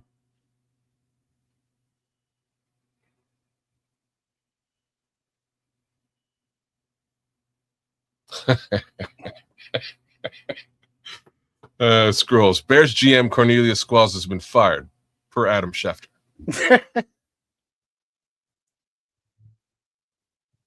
Yeah, but I don't think it's official until Sham says it. No, we gotta wait. Hey, Cornelius, what kind of linebacker you looking for? A middle? You looking for off ball? Yeah, he got a safety. What kind of linebacker you looking for? Wheel, middle? He got a linebacker as well. He wanted to look at linebacker again. Well, you already got Kyle. He wants Jaden Duggar. He wants to look at him. No, he's calling for Jaden Duggar. All right, so you already got Kyle Lewis. Is he different than Jaden Duggar? You say linebacker, right? Mm-hmm. Duggar. There he is, right there, 316. So he's different than the other linebacker you took there, right? 6'5". Is that who you want, or is that who you looking at? That's what he's calling for. He didn't say draft him. He just said he look okay. He says yeah. He's solid. All right, there you go. There it is. There it is. I don't have any problems with this draft either. I would have made a couple of different selections towards the very end of this draft, but I like this draft. Let's put it in big screen. There we go. Got a B plus. See, it's pretty good. See, they don't mind this draft either. So let's run it down the line. 2026 Chicago Bears draft, courtesy of number 2 No Maniac Cornelius Squalls. At selection number 25, edge rusher Miami Akeem Mesidor. At selection number 57, Chicago Bears pick AJ Halsey, safety LSU. Running back from Arkansas, Mike Washington Jr. joins the team at selection number 60. Moving on after a couple of trades, the Chicago Bears pick Caleb Proctor, defensive tackle, Louisiana. A+ for this. Look at this selection here. So Kyle Lewis at 129, linebacker, Pittsburgh. Selection 163, DeMonte Capehart, defensive tackle, Clemson. 239, Carson Ryan, tight end. 241, Jaden Duggar, linebacker, Louisiana. They like that. Very cool. And you also scored yourself a 2027 fifth rounder from Carolina here in the mix. Not bad. You know what I like? If you can scroll back to the top trip. When it came to the first, second, and third pick, he knew exactly what he wanted. He knew that pick right up under them was that the traits that were coming in from that pick at 25, they wanted to take Akeem Mesidor away from you. Yeah. He wasn't going to have it. He knew that was the best player on the board. And he knew that's what we needed. And so AJ Halsey, man, the physical presence that guy brings to a safety room, man, it's kind of unmatched in this draft. There's another guy out of Cincinnati that's physical like that too, but he's like physical on bordering on getting some charges pressed on him, man. He'll get kicked out of a game kind of physical, but AJ Halsey is a different level of physicality. It's like an extra linebacker that can run. But, man, this is a good draft, man. I love the Mike Washington pick. That was aggressive, but I like it. I like it. That was conviction right there, Cornelius. You like what you saw on tape, and you think this guy is a bell cow for the next 5 to 7 years, and that's why you do a pick like that at 60. But really good draft, Caleb Proctor. I think the world of Kyle Lewis. Y'all know how I feel. That's going to be pretty much my favorite linebacker in the draft. But, man, this is some good stuff here, man. Yeah, that leaves room for, was that 12 UDFAs? Yeah. And Skulls is saying how many day one starters, and let's look at it that way. So Akeem starts day one. He can alternate at the edge and at the 3-tech position. Mike Washington, I don't know if I can say he's a starter. He might be a little bit further back because of the running back rotation. Depends how he does in training camp. Maybe he takes the job away from DeAndre Swift. Who's to say? AJ Halsey, yeah, starter. So those two guys in your first 2 picks are on the field doing the darn thing right away. Caleb Proctor, I think he's also a starter. I think he wins some level of that job coming in early. Definitely a part of that overall DT rotation. Kyle Lewis, sort of same answer. I think he definitely becomes part of that linebacker rotation as well. I'm not sure if he starts at linebacker though.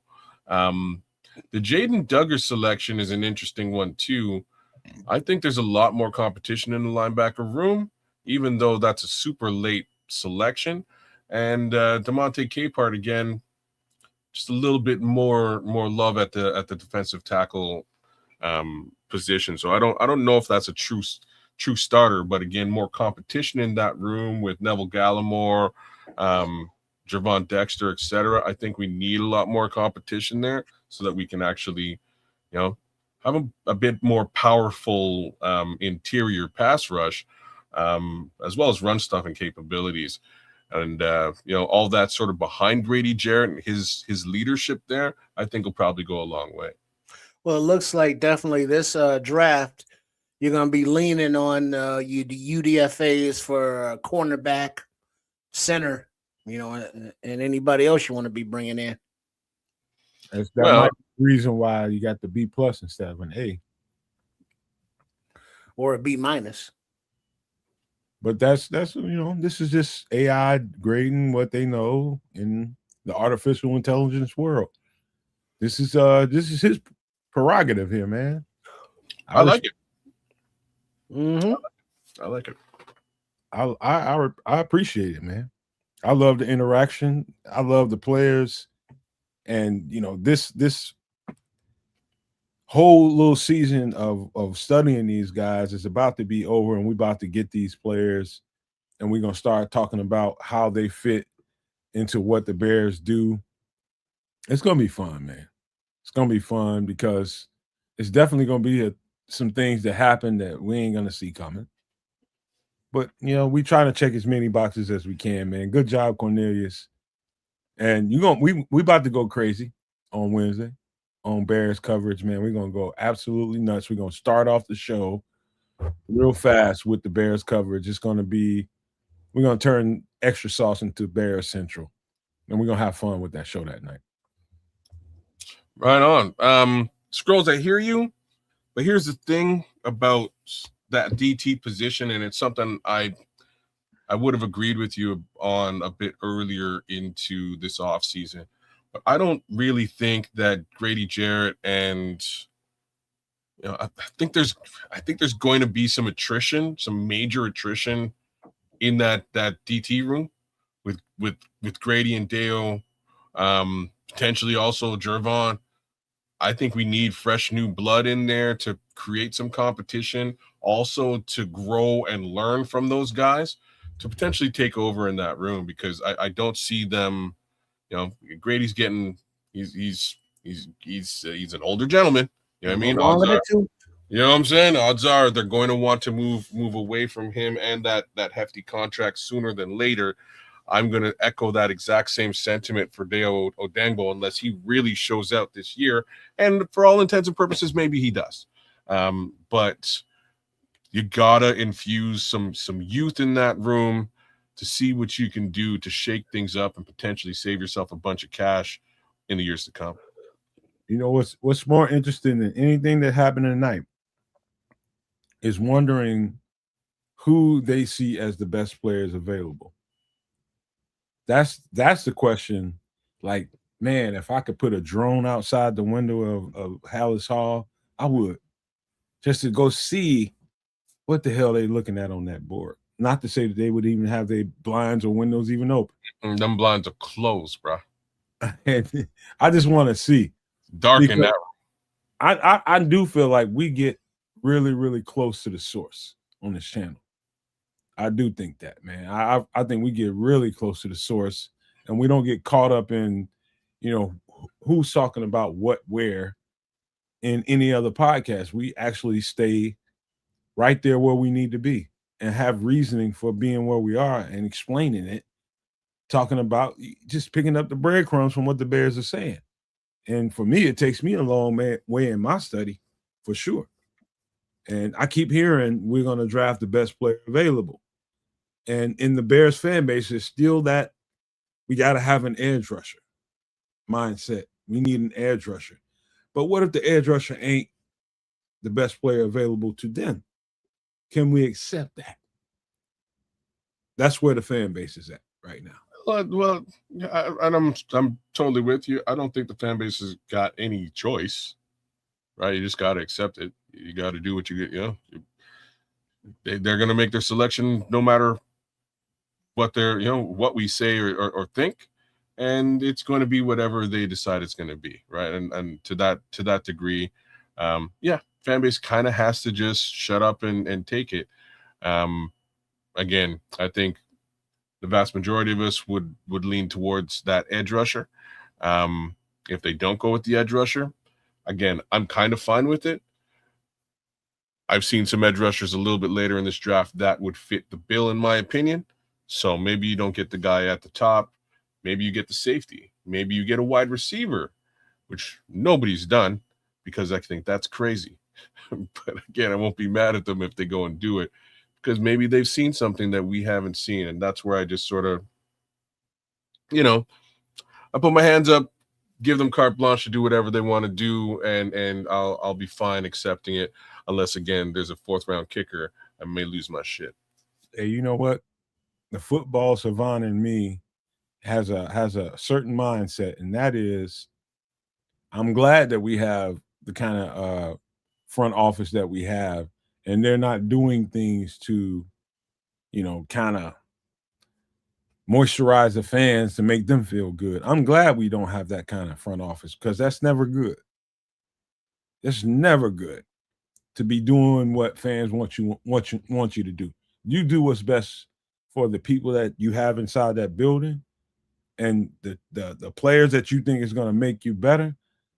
I'm on that side of things. Not to say that I'm against the fan base. I'm just not one for trying to massage what the fans want. Do what's best to get us W's.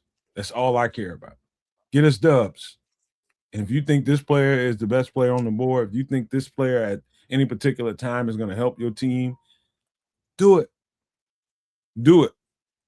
Because I know it's the best thing to do because you get to see intimate details about where you think this team can get better.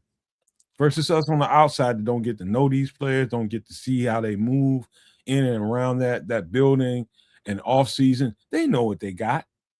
They know what they don't got. All we get to see is games and a few practices here and there. That's it. So I'm one of those people that's humble enough to know that these people know a whole lot more than we do. And that's just where my mind is, man. I'm just ready to see what they decide. And we've done our best over here to try to bring it to you the best way we can.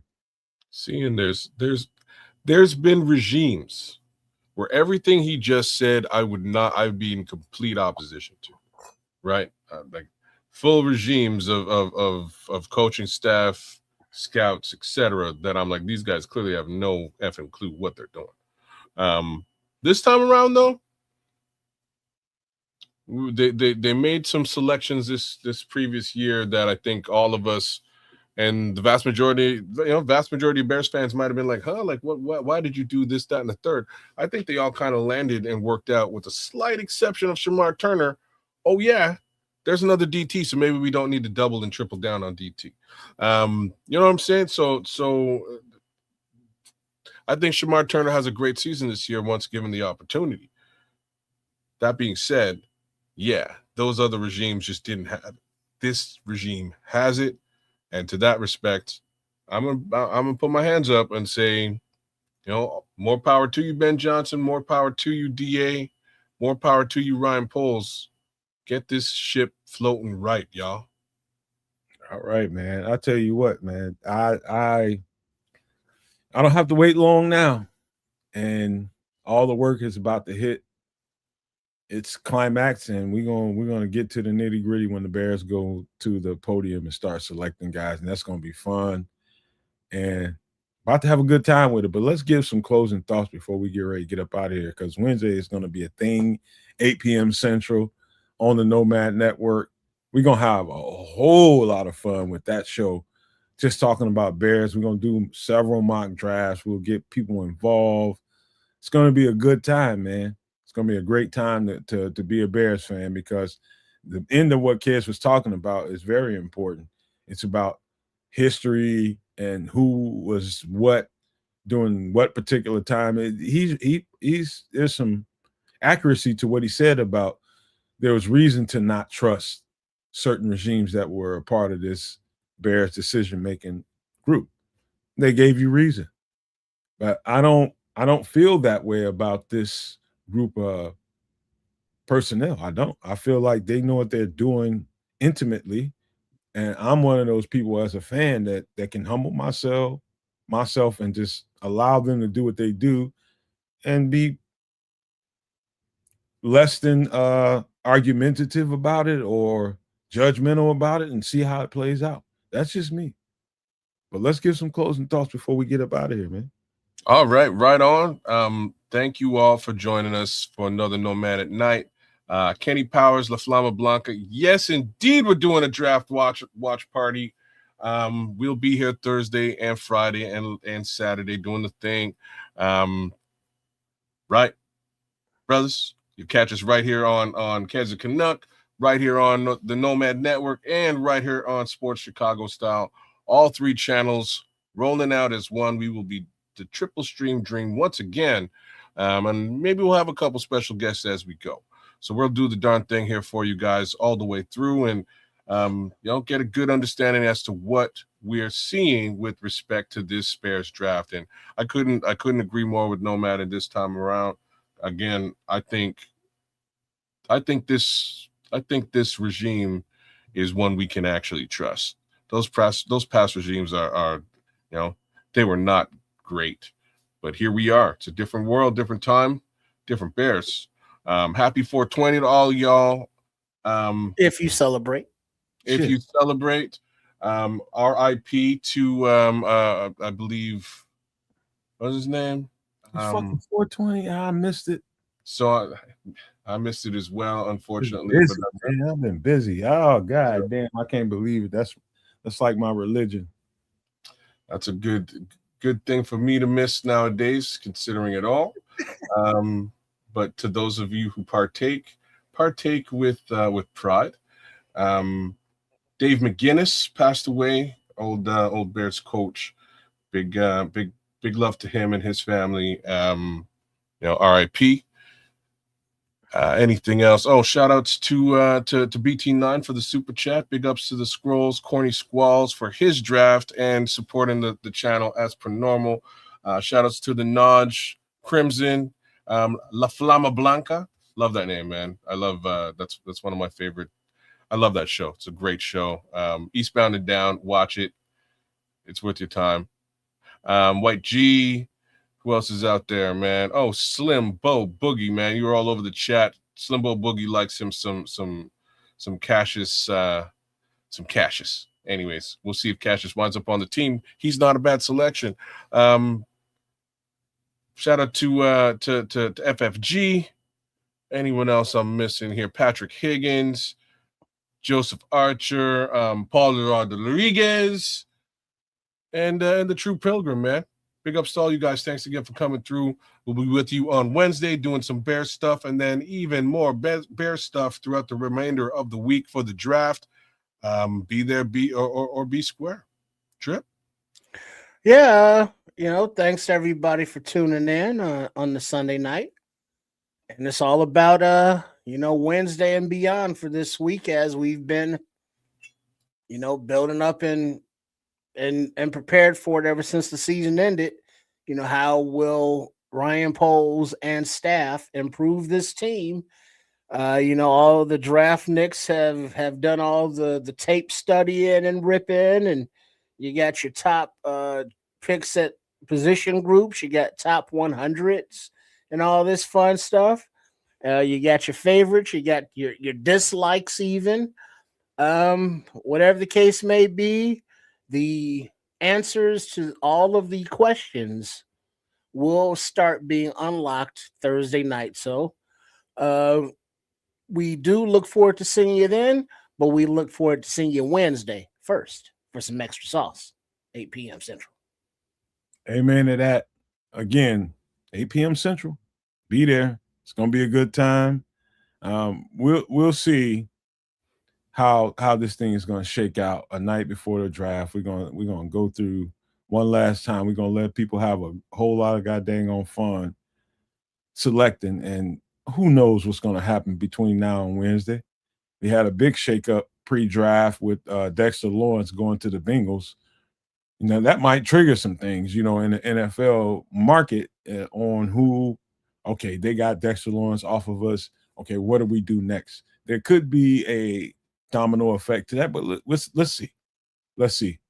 By the time Wednesday gets here, man, we're going to still be talking about what the Bears are going to do and all that kind of conversation. It's going to be fun, but I don't want to stay here long and overstay my welcome. Y'all make sure y'all hit the freebies on all 3 channels. That's the like, subscribe, and the share button. Cost you nothing to touch either one of those 3 things on either channel, whether it be Kids of Canuck, whether it be Sports Chicago style, whether it's over here on the Nomad Network.